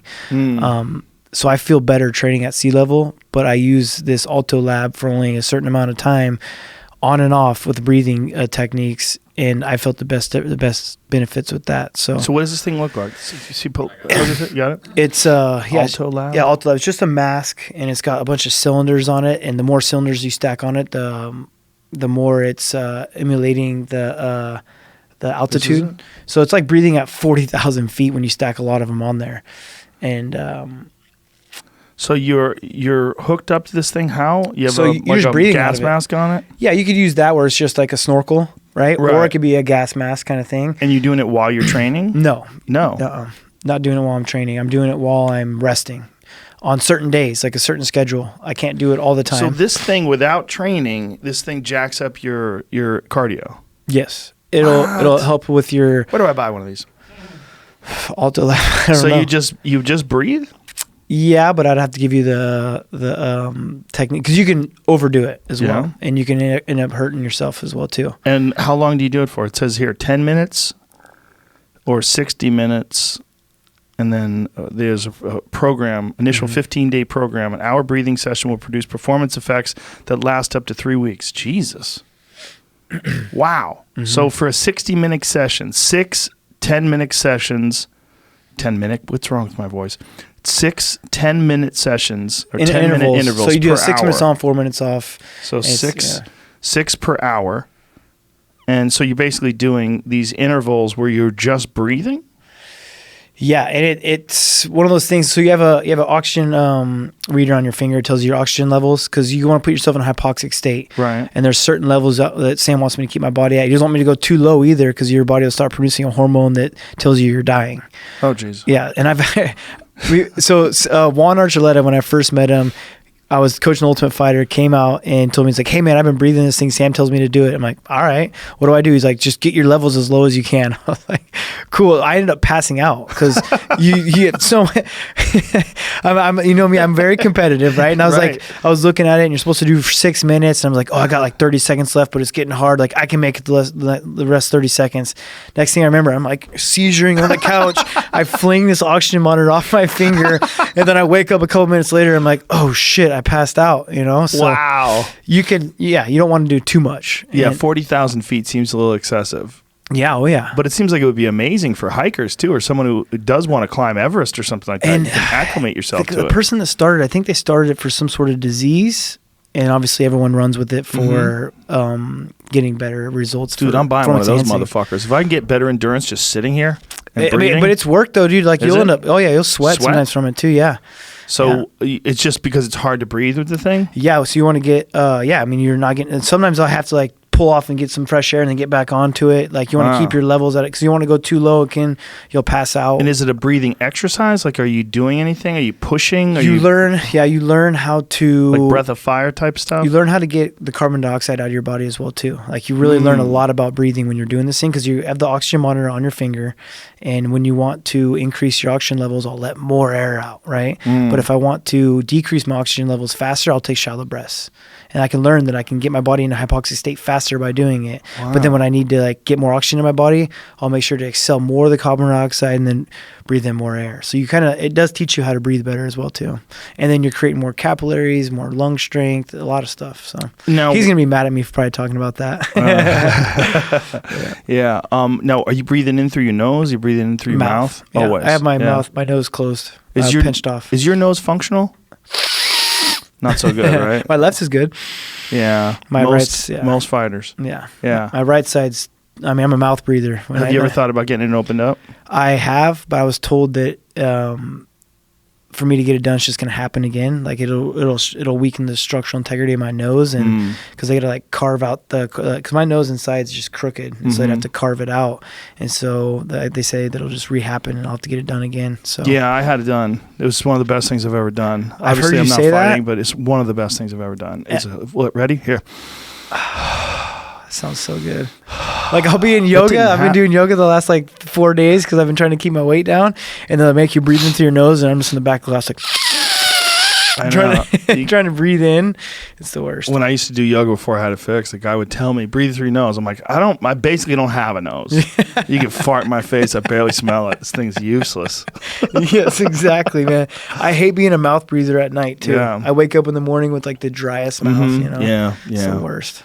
Well, I mean, it's just part of the struggle, right? Yeah, hell yeah. So cryotherapy, how often are you doing that? When I have the time. I mean, all Sam's stuff and the training I do is a full-time job, more than a full-time job. And so it takes a lot, depending on how much recovery I need. We're looking to open up our own gym and put our own cryotherapy in it so I can use it more often. We're looking to team up with a company that wants to join forces with us and come into our gym, and where they have hyperbaric chambers on hand, which I own my own, but I haven't been using it because I haven't hooked up.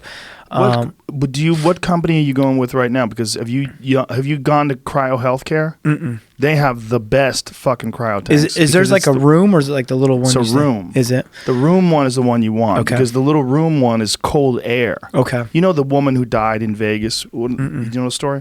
She worked at a cryo place, and she did it herself, unfortunately, and she had it adjusted wrong, and so it was like below her nose, and she was breathing in this stuff, and she blacked out and froze to death. Damn. She was working there by herself, unsupervised. You're never supposed to do that. Damn. You're never supposed to climb into one of those things unsupervised. I would have never guessed. The one they have in Cryo Healthcare, it's not liquid nitrogen that's on your body. Mm-hmm. It's cold air. So they're freezing the air with liquid nitrogen, and this is it right here. I took David Sinclair, who's he's a professor at Harvard and one of the leading guys in the longevity movement, and I took him there the other day. It's you walk in that chamber, and you put a little mask on your face and earmuffs on just to stop frostbite. 240 degrees. I'll take you there right now if you want. Damn. We'll do it. Yeah, we'll do it right when we get out of here. I'm in. Yeah. It's the shit. Okay. It's the shit. Nice. You're in there for 3 minutes, and it's so. I've done the below the neck, and it's hard. Yeah. It's like, it's cold, but it's nothing like this thing because your Really? fucking head is frozen. I don't feel like those are the ones I've stayed in, like the 3 minutes ones you're talking about, are very hard. Exactly. Yeah. Yes. Okay. I'm glad we're Nice. gonna take you down there. Yeah. There's a company called O2 that wants to team up with us. Like I said, they have red light therapy. We're gonna do cryotherapy. We're gonna do float tanks. I've started doing float tanks since I was listening to your podcast a while ago. Beautiful. And dude, that seriously for me, it's like the only form of meditation I can get, because otherwise I have too much stuff going on. I have my phones. I got people asking me to do this. People asking me to do that. Like it's awesome because you go in there and you have to like get rid of everything. Yeah. And I usually fall asleep. I usually go in there for the most part, like maybe like 30 minutes. I'll be there and relax. I'll be like meditating, thinking about stuff, and then eventually I'll wake up like, oh damn, I fell asleep. Dude, if you're ever around this area, I got one right there. You can climb in anytime you want. I'd love Just to. Text me. Okay. I'll open it up. Yeah, Let you in here, man. Because this one right here, the Float Lab version. Have you seen this one? Have you seen the one I have? No. It's fucking huge. Okay. It's giant. It's Like you 7 can't touch feet the walls tall or and nothing? 9 feet long. No, it's wow. huge. Okay. It's enormous. Okay. And the guy who made it, this guy Crash, he's the reason why there are high-level tanks today. He's a mad scientist, Okay. and he's the guy who's behind the Float Lab. When you see how extensive the purification system this guy has, he's got like water purification systems that you would use for commercial purposes. Oh, wow. Like for a fucking like a block, like a city block, and it's just for this one tank. Okay. It's crazy. Oh, it's probably he's pretty a expensive maniac. then, yeah. It's very expensive. Yeah. He's a maniac. Okay. And so he makes these insanely overdeveloped tanks. And when I first got into tanks was around 2000. You had these like kind of thin plastic ones, which were fine. They worked. I had one in my basement, but then it busted and the water spilled out. I had to fucking get my basement drained. It was a nightmare. And the guy who was fixing the tank told me about the Float Lab, which is they have a place in Venice and a place in Westwood. And they were fucking the whole industry was dying. It was going away, and I didn't understand it. I was like, "How is this so awesome?" But no one knows about it. It's too much, huh? So, it wasn't that. It was just nobody tried it. Nobody knew about it. I didn't try it until I heard you on a podcast. Dude, I can't shut the fuck up about it. I love it. It's amazing. My life is crazy. I'm sure everyone's life is crazy. Mine's insane. I have too much shit going on all the time. So it's like seriously one of the only ways I can shut my brain off. It's the only time you're alone with just your thoughts, where your body's not even there. Sometimes that's the reason why I like to take a shit. Yeah, because I'm by myself. Like my shits have been like 3 times longer because I go sit on my toilet. I'm like, yes. No one. Do you know what the key to taking a good shit is, though? What's that? Don't bring your phone. I know. It's the hardest thing. You bring your phone, you start scrolling through Instagram, looking at girls' butts and fucking explosions. That's like the first thing you look for when I gotta take a shit. Like, oh, where's my phone? I gotta take a shit. Exactly. My kids know. I grab that phone, I start walking into the bathroom and go, oh, Daddy's gonna be there for a while. Me too, man. It's the worst. Yeah. I bet cell phones have created like triple the hemorrhoids. Oh, I'm sure. Yeah, right? For sure, how long you sit on the toilet now compared to what you used to. Eddie Bravo has very extensive theories on creating hemorrhoids on the toilet, like about what is happening to your ass. Ask him. Oh, no. He goes into great detail about the pressure of the bowl, that it's an unnatural pressure, like squeezing part of your ass. And this part he of your needs ass to create a toilet seat then.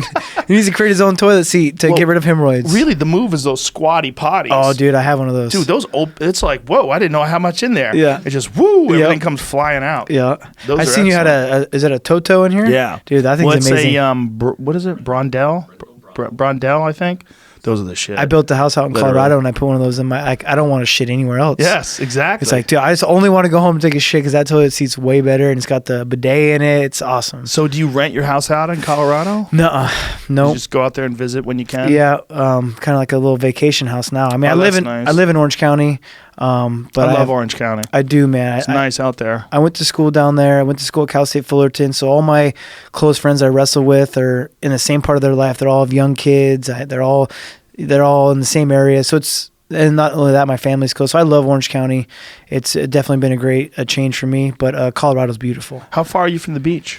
Probably a half hour. That's not too bad. No, about a half hour from Huntington, Newport. Mm-hmm. So yeah, it's nice. It's a I mean, Yorba Linda is like a family area too. Yeah, it's like such a nice little cool area. It's very nice. Yeah. That whole area is nice. And Calavitta's out in that area too. Calavitta lives in Yorba Linda. Okay. Juan lives in Yorba Linda. Cub lives in Yorba Linda. Oh, nice. So we got a good little family we've started there. All the guys I wrestled with in college live in the area. Well, it's nice to see guys from both organizations, with the UFC and Bellator, training together too. Mm-hmm. You know, I mean, I've seen that with you guys. And, I mean, Bellator really now is like, it's a major player. Yeah. I mean, they have like major talent. Mm-hmm.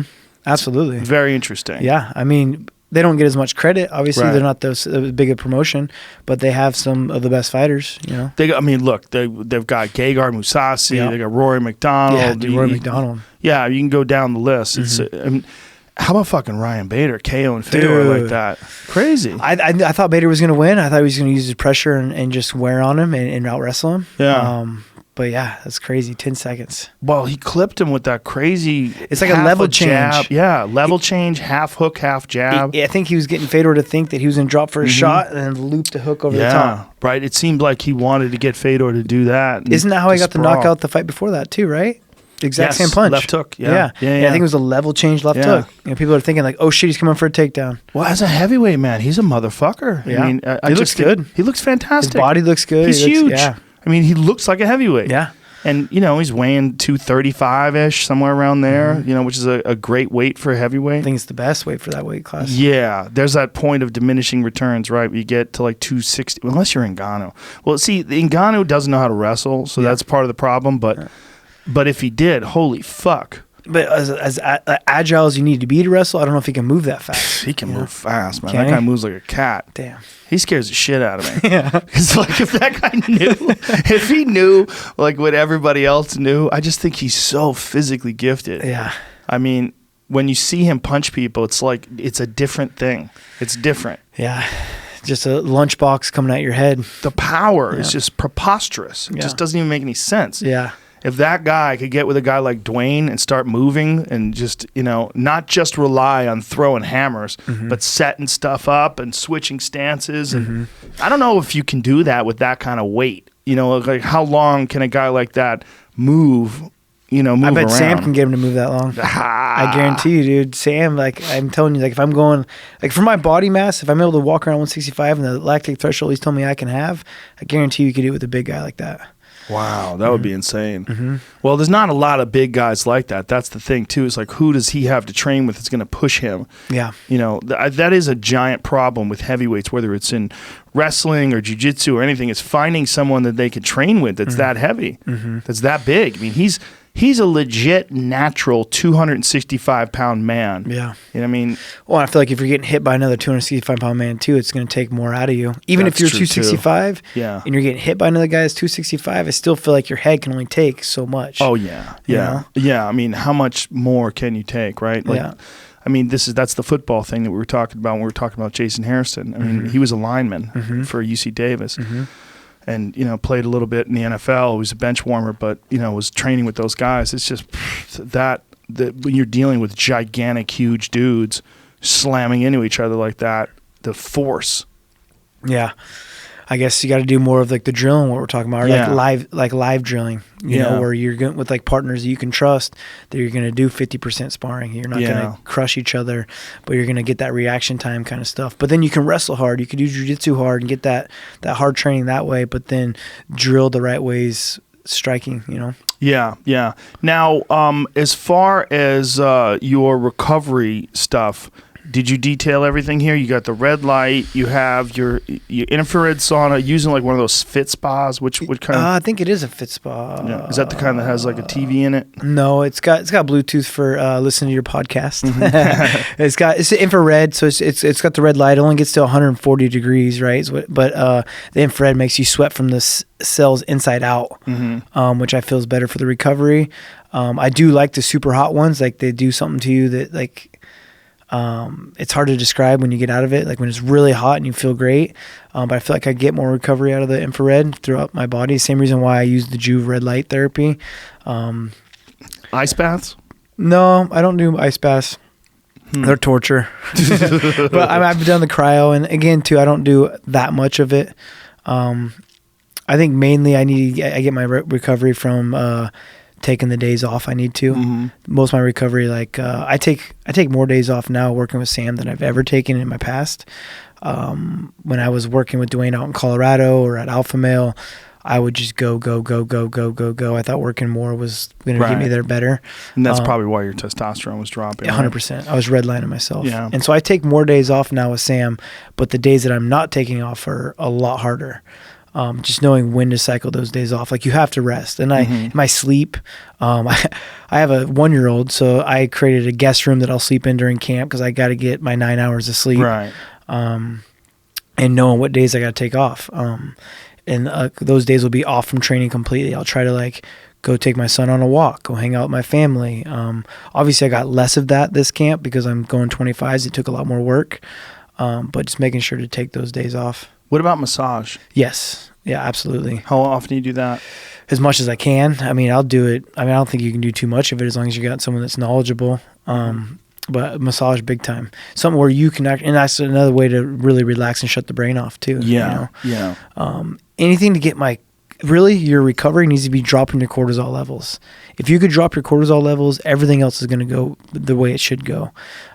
Which is another thing I test throughout my camp is my cortisol levels. You know, maybe I'm doing too much outside of training, like too much sponsorship stuff or my Fit to Fight program or all my other businesses, my Flavor Republic. Which, by the way, is excellent. I tell people about this stuff. This stuff is really good. You sent me this a while back. Yeah. You've got some great rubs. This is honey garlic.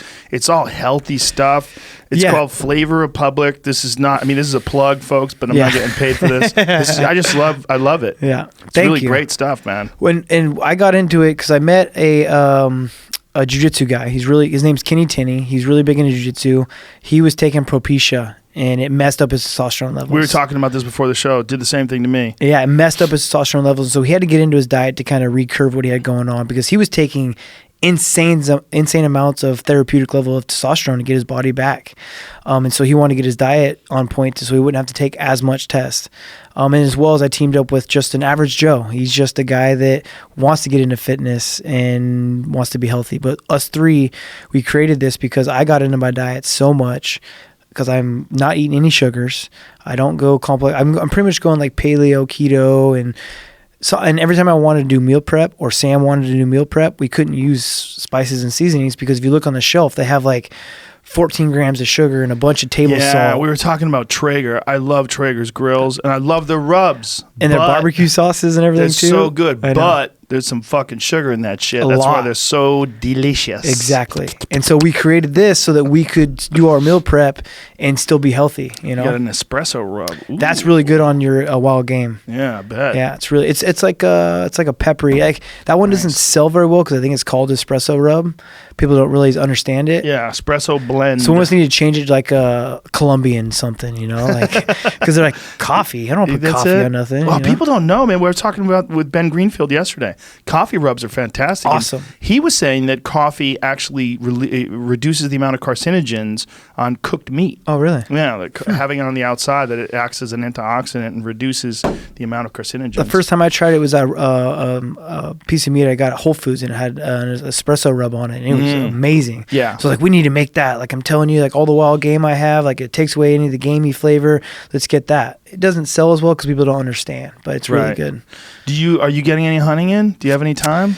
I did this year, nothing successful. After my Cody fight in August, I went out in the middle of nowhere in Colorado by Estes Park and hunted by myself.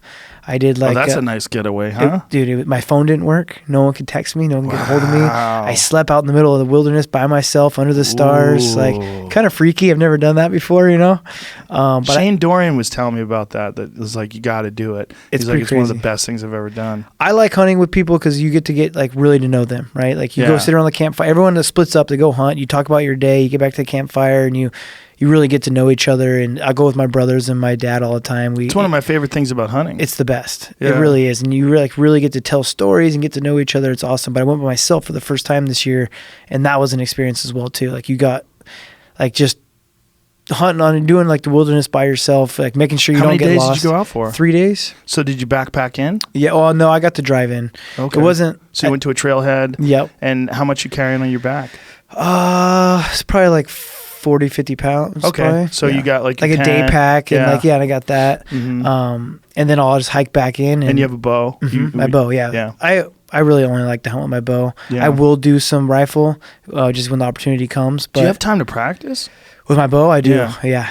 It's kind of another escape for me as well too. Like another way, like maybe my off day, like my days that if coach tells me to take a day off, maybe I'll go shoot my bow, or if I'm in Colorado, I'll take my boat out or go fishing, things like that. So yeah, it's one of my hobbies. Like even if I'm not getting ready for hunting season, I'll just shoot, to shoot. Next time you come here, you got to play Techno Hunt. Is this the one out here in front? You haven't seen that yet, huh? I've played it. I've played it at an archery shop in Colorado. It's like a 3D hunting, or it's a video game pretty much, and you shoot like these magnets at the screen. Well, it's not a magnet. It's just instead of a broadhead, it's flat, like the head of a nail. Yeah, it's cool. And it's a Kevlar screen. It's very realistic too. Oh, it's amazing. It like gives you a score if you get like a vital shot or if you wound the animal and stuff. It's cool. Exactly. Yeah. Yeah, for sure. I'll have to bring my bow next time. It's super addictive. Man. I mean, you got the fantasy factory here. You know what I mean? Like, I don't even know if I'd go home if I had this place. Well, now I got a bunch of stuff here for my kids. Oh, really? So yeah, it's like, you see that inflatable thing out there? My girl's in gymnastics. I figured that was just to judge how far you're shooting from.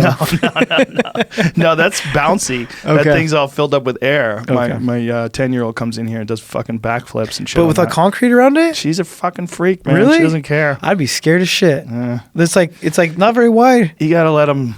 You gotta let them do wild shit. I guess. Well, there's the mats out there too. The jiu-jitsu mats. She does them on that too. Okay. And she does gymnastics. Yeah. That's hard on your body. It is. Yeah. When I wrestled, we had a gymnastics team, and they were always in the physical therapy. They were always hurt, their backs, their ankles. So. But I think 10-year-olds, it's like, first of all, I just see the shit she does. Like, she could stand here and take her hands and touch the back of her ankles. Yeah. She just bends all the way back, and it's like, what? How the fuck does your body even work that way? Yeah. I look at this 51-year-old fucked up body of mine from all the years of beating on it, and it's like, But all the weightlifting you do is gonna make you stiffer too. I mean, all the years of me not knowing what I was doing, just lifting meathead style, and then just get like. You know, like right now I'm training with Sam and we're going heavy just to keep my weight. Like I don't know if we're going 35s, I don't know if I'm going 25. So or 45. I'm just keeping my weight where it needs to be and getting a lot stronger. So he's telling me like, we're adding all this muscle, make sure you're doing your yoga. And that's why I've been doing that as well. Yeah, that's the other thing I wanted to talk to you about. Outside of yoga, are you doing stretching? Yes.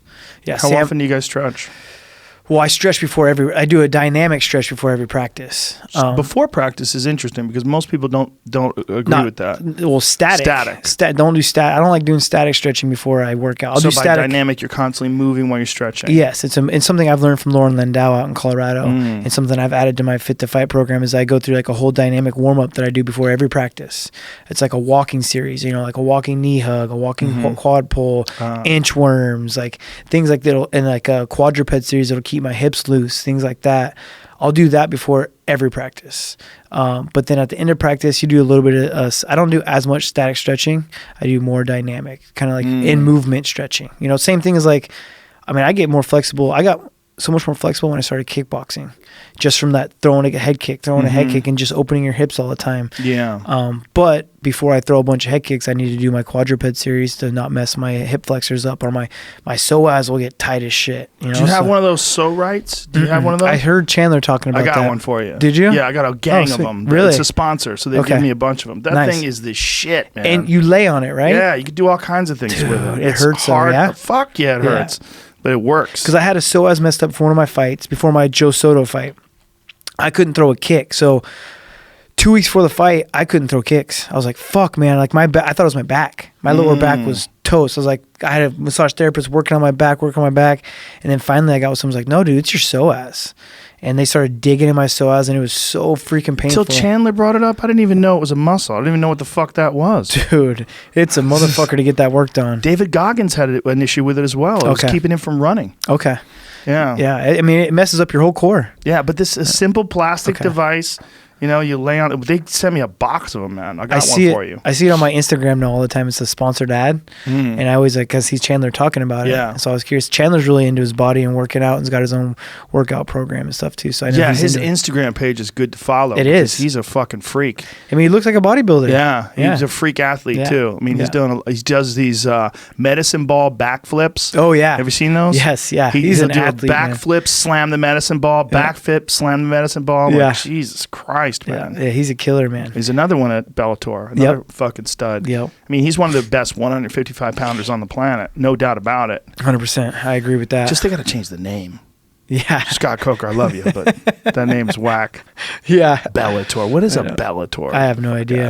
I have no idea. But I feel like you can kind of feel the difference in the promotion when you go. They're getting bigger and bigger, right? But you can feel the difference when you're there. Of course. But you see the talent that's in there, and you're like, oh shit, And they got Goldie over there now. I miss Goldie. Goldie's awesome. Shout out to my man. I saw him when I was there. He's always puts a smile on my face. He's great. I His love energy, that guy. man. I miss him. Yeah. I love John Anik too, though. Yeah. I just think they just don't have the funds that the UFC has. Yeah. It's just they don't have the deep pockets. The UFC's the UFC's been around for so long. They just know how to do it. They've just made the right moves. Look, they were the ESPN, man. That's so crazy. It's amazing. I'm so happy. So awesome. When that was signed, I was so pumped. Just to think what it's going to be in 5 years when they're doing 5 years with ESPN, like how much we're going to be on TV and the shows they're doing. They're doing this thing too that's like not only are they going to follow the winner around after their fight, they're also going to follow the loser around. Whoa. To get into your life. Ooh. It's going to fucking suck. If you think about it, it's like, I don't want a camera following me around after I lose, but they want to see how it affects your life. Like me, obviously I've been pretty pissed off about it, Right. Like me, if I wasn't staying busy with my businesses and my family, like I would lose my mind. You know? Like I would like to see that. Like say Brian Ortega after he fought Max Holloway. Yeah. He goes into that fight looking unbeatable and gets just touched up. Max Holloway just touched him up, man. We really got to see who the fuck Max Holloway is after that fight. Dude, his distance control, and his pace, and his output. Everything. Yeah. He's just a champion. Yeah. He's just a fucking champion. Yeah. His mindset, too. Yeah. He's just a champion. He's gangster, dude. He's as gangster as they come. I love it. He's so gangster. And Ortega's as tough as they come, too, man. He just wasn't ready for that yet. I think he will be, man. Like, he's like...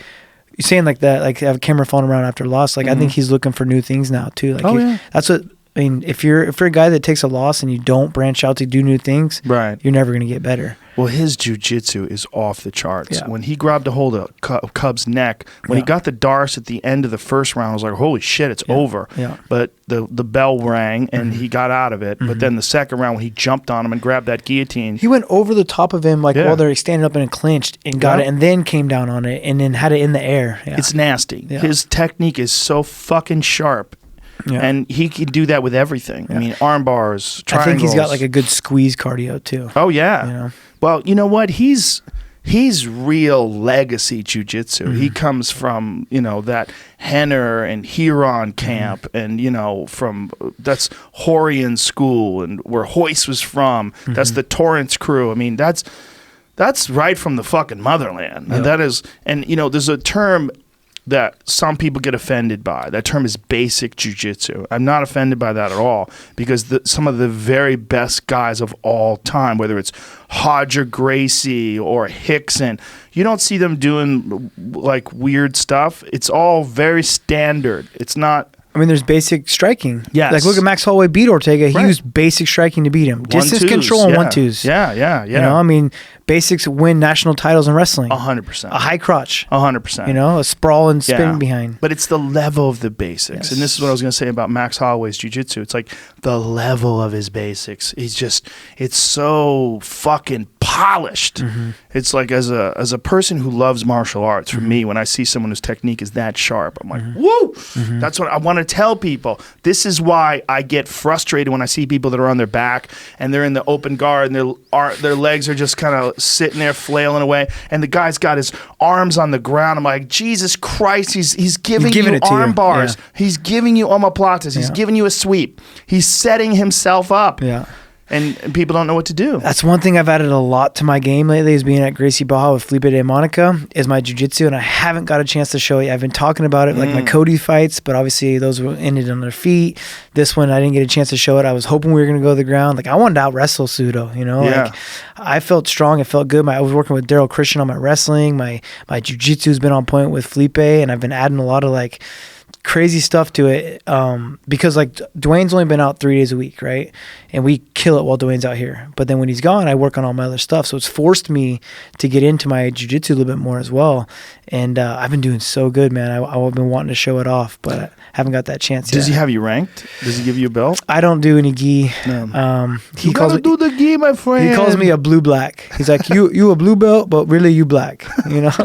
So he calls me a blue black. Don't you want to wear the gi just to get a belt? I do. I always just out of camp. I always figure out like I run out of time, like to get in there. Yeah. Only time I feel like I can go and do gi training is when I'm not in camp, which I want to do it until I get a fight lined up. I'm actually just thinking that I'm gonna go and keep my weight down a good way. I'm doing yoga, but why not go and do some gi jiu-jitsu, just to do it for fun. Yeah. And show that I can do gi. It's fun. It's a whole nother game. Yeah. But when I'm in camp training, I need those fast scrambles, especially being at a lighter weight class. I need the wrestling scrambles, and especially fighting a guy like Cejudo. Like, we're not going to do jiu-jitsu. We're going to do grappling. We're going to do MMA jiu-jitsu. Right, know? of course, yeah. And so I needed that kind of like fast motion, especially with smaller guys. But, well, especially sweaty and slippery, and you really need gable grips and overhooks. And, Yeah. There's the problem with gi jiu-jitsu, there's great things to it. One, you have to be very technical with your defense. You can't just muscle out of things. And that's a big shock for a lot of people, like wrestlers in particular, that are used to just exploding out of things. Getting out of everything, and then re-engaging. And when you get your collars grabbed, and you're like, oh, shit. Someone's choking you with your own clothes. Someone has your sleeve and they have your collar, and you're like, ah, fuck. I'm locked up here. But it's funny. It's like more realistic for as a street fight. Oh, yeah. You know, like. Well, I was going to say, like, the last thing you ever want to do is get, like, in a street fight with, like, someone who's a judo practitioner. You know, like, you're just getting, like, John Hackelman had a thing on his Instagram yesterday about that, where it's like he's pointed to the floor of the cage. It's like, now imagine this is a fight. This is concrete, and this is you, and someone getting hoisted in the air. It's like, take down defense, which is so fucking true, man. Yeah. So true. I mean, if you got in a like Hector Lombard or something like that as a judo, there it is. Imagine this is you and this is concrete. Fuck. Yeah. Especially if somebody really fucking throws their legs up in the air and comes down with you. Fighting in the street is so dangerous, man. Oh, Jesus. It's so dangerous. Just hitting your head on the concrete. Oh, man. Someone getting knocked out and hitting their head on the concrete is just so dangerous. Yeah, and it happens every goddamn day with people who don't know how to fight, which because they watch this shit and they think they can go and do it. You know, they're like, oh, I can fucking do that. Get a couple shots of tequila in you. Yeah, it's the best YouTube videos ever is watching watching that stuff, but it's always like, oh man, that guy might be dead. Well, if he's not dead, he's fucked up for a long time. Yeah. Yeah, I don't think people understand. I think I'll do more jits once I'm done fighting, like gi jiu-jitsu, just to try to get ranked. You know, I'd like to be a black belt one day. Sure, for sure. You know, I'm sure you can make it, too. Just to have that. Would you like to compete? I don't know. When I'm done fighting, I don't know if I want to compete ever again. Right. I've competed my whole life. I've competed since I was 8 years old. I've never had a job. Like, I've had side jobs and stuff, you know, but I've never had a career. Yeah. I mean, I thought I was going to until I dropped out of school and decided to become a MMA fighter. My parents were like, you're crazy. I don't know. Well, you're obviously crazy, but the most crazy thing is that you had this thing in your mind that you wanted to out-wrestle Cejudo. Yeah, I can't. Oh, it's different. Head. It's different, man. MMA wrestling's different. Yeah. It really is, man. I mean, trust me, that would have been a feat in its own, right? He's a great wrestler, but it's different, man. But the fact that you wanted to do it. Yeah. I want the toughest tough, man. Like, I live by the sword, I die by it. I go out there, I sling leather, I brawl, I want to fight. Like, I don't have boring fights. That's why I want to challenge Max Holloway. That's why I want to beat Henry Cejudo. I want to be the best. And to do that, I feel like you really need to challenge your name. I'm not just talking the talk. I'm not just doing it to talk shit. I really want to do it. Now, where does the 135-pound belt sit right now? Because you're the champion, and if you do decide to pursue the flyweight title again, for everyone else in that bantamweight division, this is kind of a clusterfuck, right? I agree. We got a big fight on Saturday with Sensao and Marlon Moraes. Yes, huge fight. And they've already fought before too. So yes, we'll see what happens with that fight. You know, and Cody Garbrandt's fighting Pedro Munoz. That's a good fight as well too. That's coming up soon as well, right? Yeah, that's coming up in March, I believe. Is that the Vegas card? Yeah, 235. Yeah. So there's a bunch of big fights in that division. Yeah. But I'd say the one that really kind of plays a factor would be Sensao and Marlon Moraes. Yes. Right? Yeah. Which I have beaten Sensao, right? Marlon Moraes has been looking good as well too, but Sensao's got a big win streak. So we'll see, man. I mean, it depends if I fight Cejudo at 35s too. Like, I don't know what's what. I mean, obviously, I want it at 25s. He's talking about saving the flyweight division. Let's pump this thing up. Let's get it done. Like, I want to. But you don't want to relinquish your 35-pound crown. I don't. What if they come around and they say, hey, you've got to defend? I want to be active, too. That's also something I want to say when I was getting on here, because I'm calling out 45s. I'm calling out this. But I also don't want to be the guy that's just going to walk away from my belt either. Like, I want to be the Cowboy Cerrone and be more active. I haven't been active enough lately. I've been too long at gaps of fighting. But because these fights have been built up, hyped up, people get hurt, this and that. Yeah. I want to be a little bit more active. I'm always in shape. I'm always in the gym. Must be a little bit more of one of my training partners, Juan Archuleta, he fought 4 fights for Bellator in 10 months. You know, like, I want to be a little bit more active. That's how I get paid. I'm turning 33 on February 7th, so my career is not going to last forever. I want to start collecting them paychecks, you know. When do you think you're going to – do you have a big game plan, or when you're going to ride off in the sunset? Not necessarily. I guess when the opportunities, it doesn't seem like it makes sense, as well as maybe my health. As long as everything's going well, I feel healthy, which the way I've been treating my body is the healthiest I've ever been, which is crazy.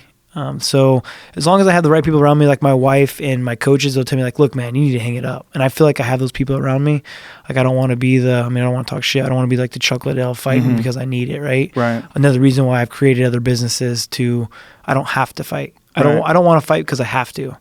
You know, so I've been really smart with my money. I've been really smart with my investments to where I could walk away, you know, but I have too much to prove right now.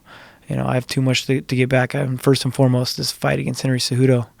I'm glad to hear that you are, like, thinking about that you're planning for the future. Yeah. You know, there's a lot of guys that have done, like Mike Bisping has planned very well for the future. And, you know, there's, you know, Brendan Schaub's like the fucking gold standard. He's really taken off since he's decided to retire. But it's, you know, there's a lot of stuff that you can do. It's good to see that you're doing this. And tell people how to get a hold of this. Flavor Republic Spice Company. Yeah. We're on flavorrepublic.co. We are on Amazon. Cool. Yeah, you can find us anywhere. I mean, obviously, I love people to go to our website to really check out who we are and the story behind us. I've started my Fit to Fight program at tjdillashaw.com. And you have an app as well? My app, it's Sam's app, but I've created with him. It's called Train Champ. That's at traininglab.com. So there's like a difference. So if you're into martial arts and getting in shape, my Fit to Fight program is going to not only make you better technically, and I feel like it's one of a kind. It teaches MMA for everything. So MMA, like kickboxing for MMA, boxing for MMA, wrestling for MMA, and jiu-jitsu for MMA. So it's like MMA. more of an instructional thing, but it's also like training programs? And strength conditioning for MMA, right? Oh. Everything's based around like a fight camp. That's why it's Fit to Fight. Sam Calavitta's is like the, if you're really into your body, want to be healthy, want to get in crazy shape, or if you have goals to gain weight, lose weight, get your hair analysis done to realize like what's in your body, or supplementation. They do go hand in hand, but it depends. Like, say if you want to just be more of like getting in shape and be healthy, that one's like, you'll get more information you can ever imagine off of Sam's app. Like when I tell you about stuff, it's hard for me to even explain everything. His app or his website will tell you more about it. And your stuff is all web-based, your Fit to Fight program? Yes. So, yeah. So like iPad, laptop? Yes, my Fit to Fight. Like once you buy the Fit to Fight, you get all, like it's 140 videos. It's like all the cart. You get them all. Like there it is. And I run you through like, so say we're doing kickboxing today for our workout. Like I run a class. We're going to do kickboxing drills, and then I'll pair them up with a strength conditioning workout that'll make you better at kickboxing. You know, maybe I'm doing some core stuff or some footwork drills, and then I'm doing how to throw a head kick, things like that. It's a full schedule, you know. Badass little website too. That looks nice. Thank you, man. It's taken me a long time to build it. Been over a year of recording videos and building it, and obviously it's like 15 years of my knowledge of me putting in through wrestling and all my MMA career and stuff too. So I've been doing that. I'm doing so much. I have a company I'm starting. I'm franchising out a cold pressed juice company in Yorba Linda called Clean Juice. It's really cool. I'm opening that up here in the next couple months. So nice. I'm really thinking about my future. I got a 1-year-old kid, and I got, futures of having more kids. And so I want to be able to be around and have my career set up for that, That's awesome, dude. Yeah. Well, listen, best of luck to you. Congratulations on everything you've done so far. And can't wait to see you back in there and let us know like when you're fighting again. And we'll let everybody else know, man, too. I'll let everyone know, man. I really appreciate it. Thank you very much. TJ Dillashaw, ladies and gentlemen.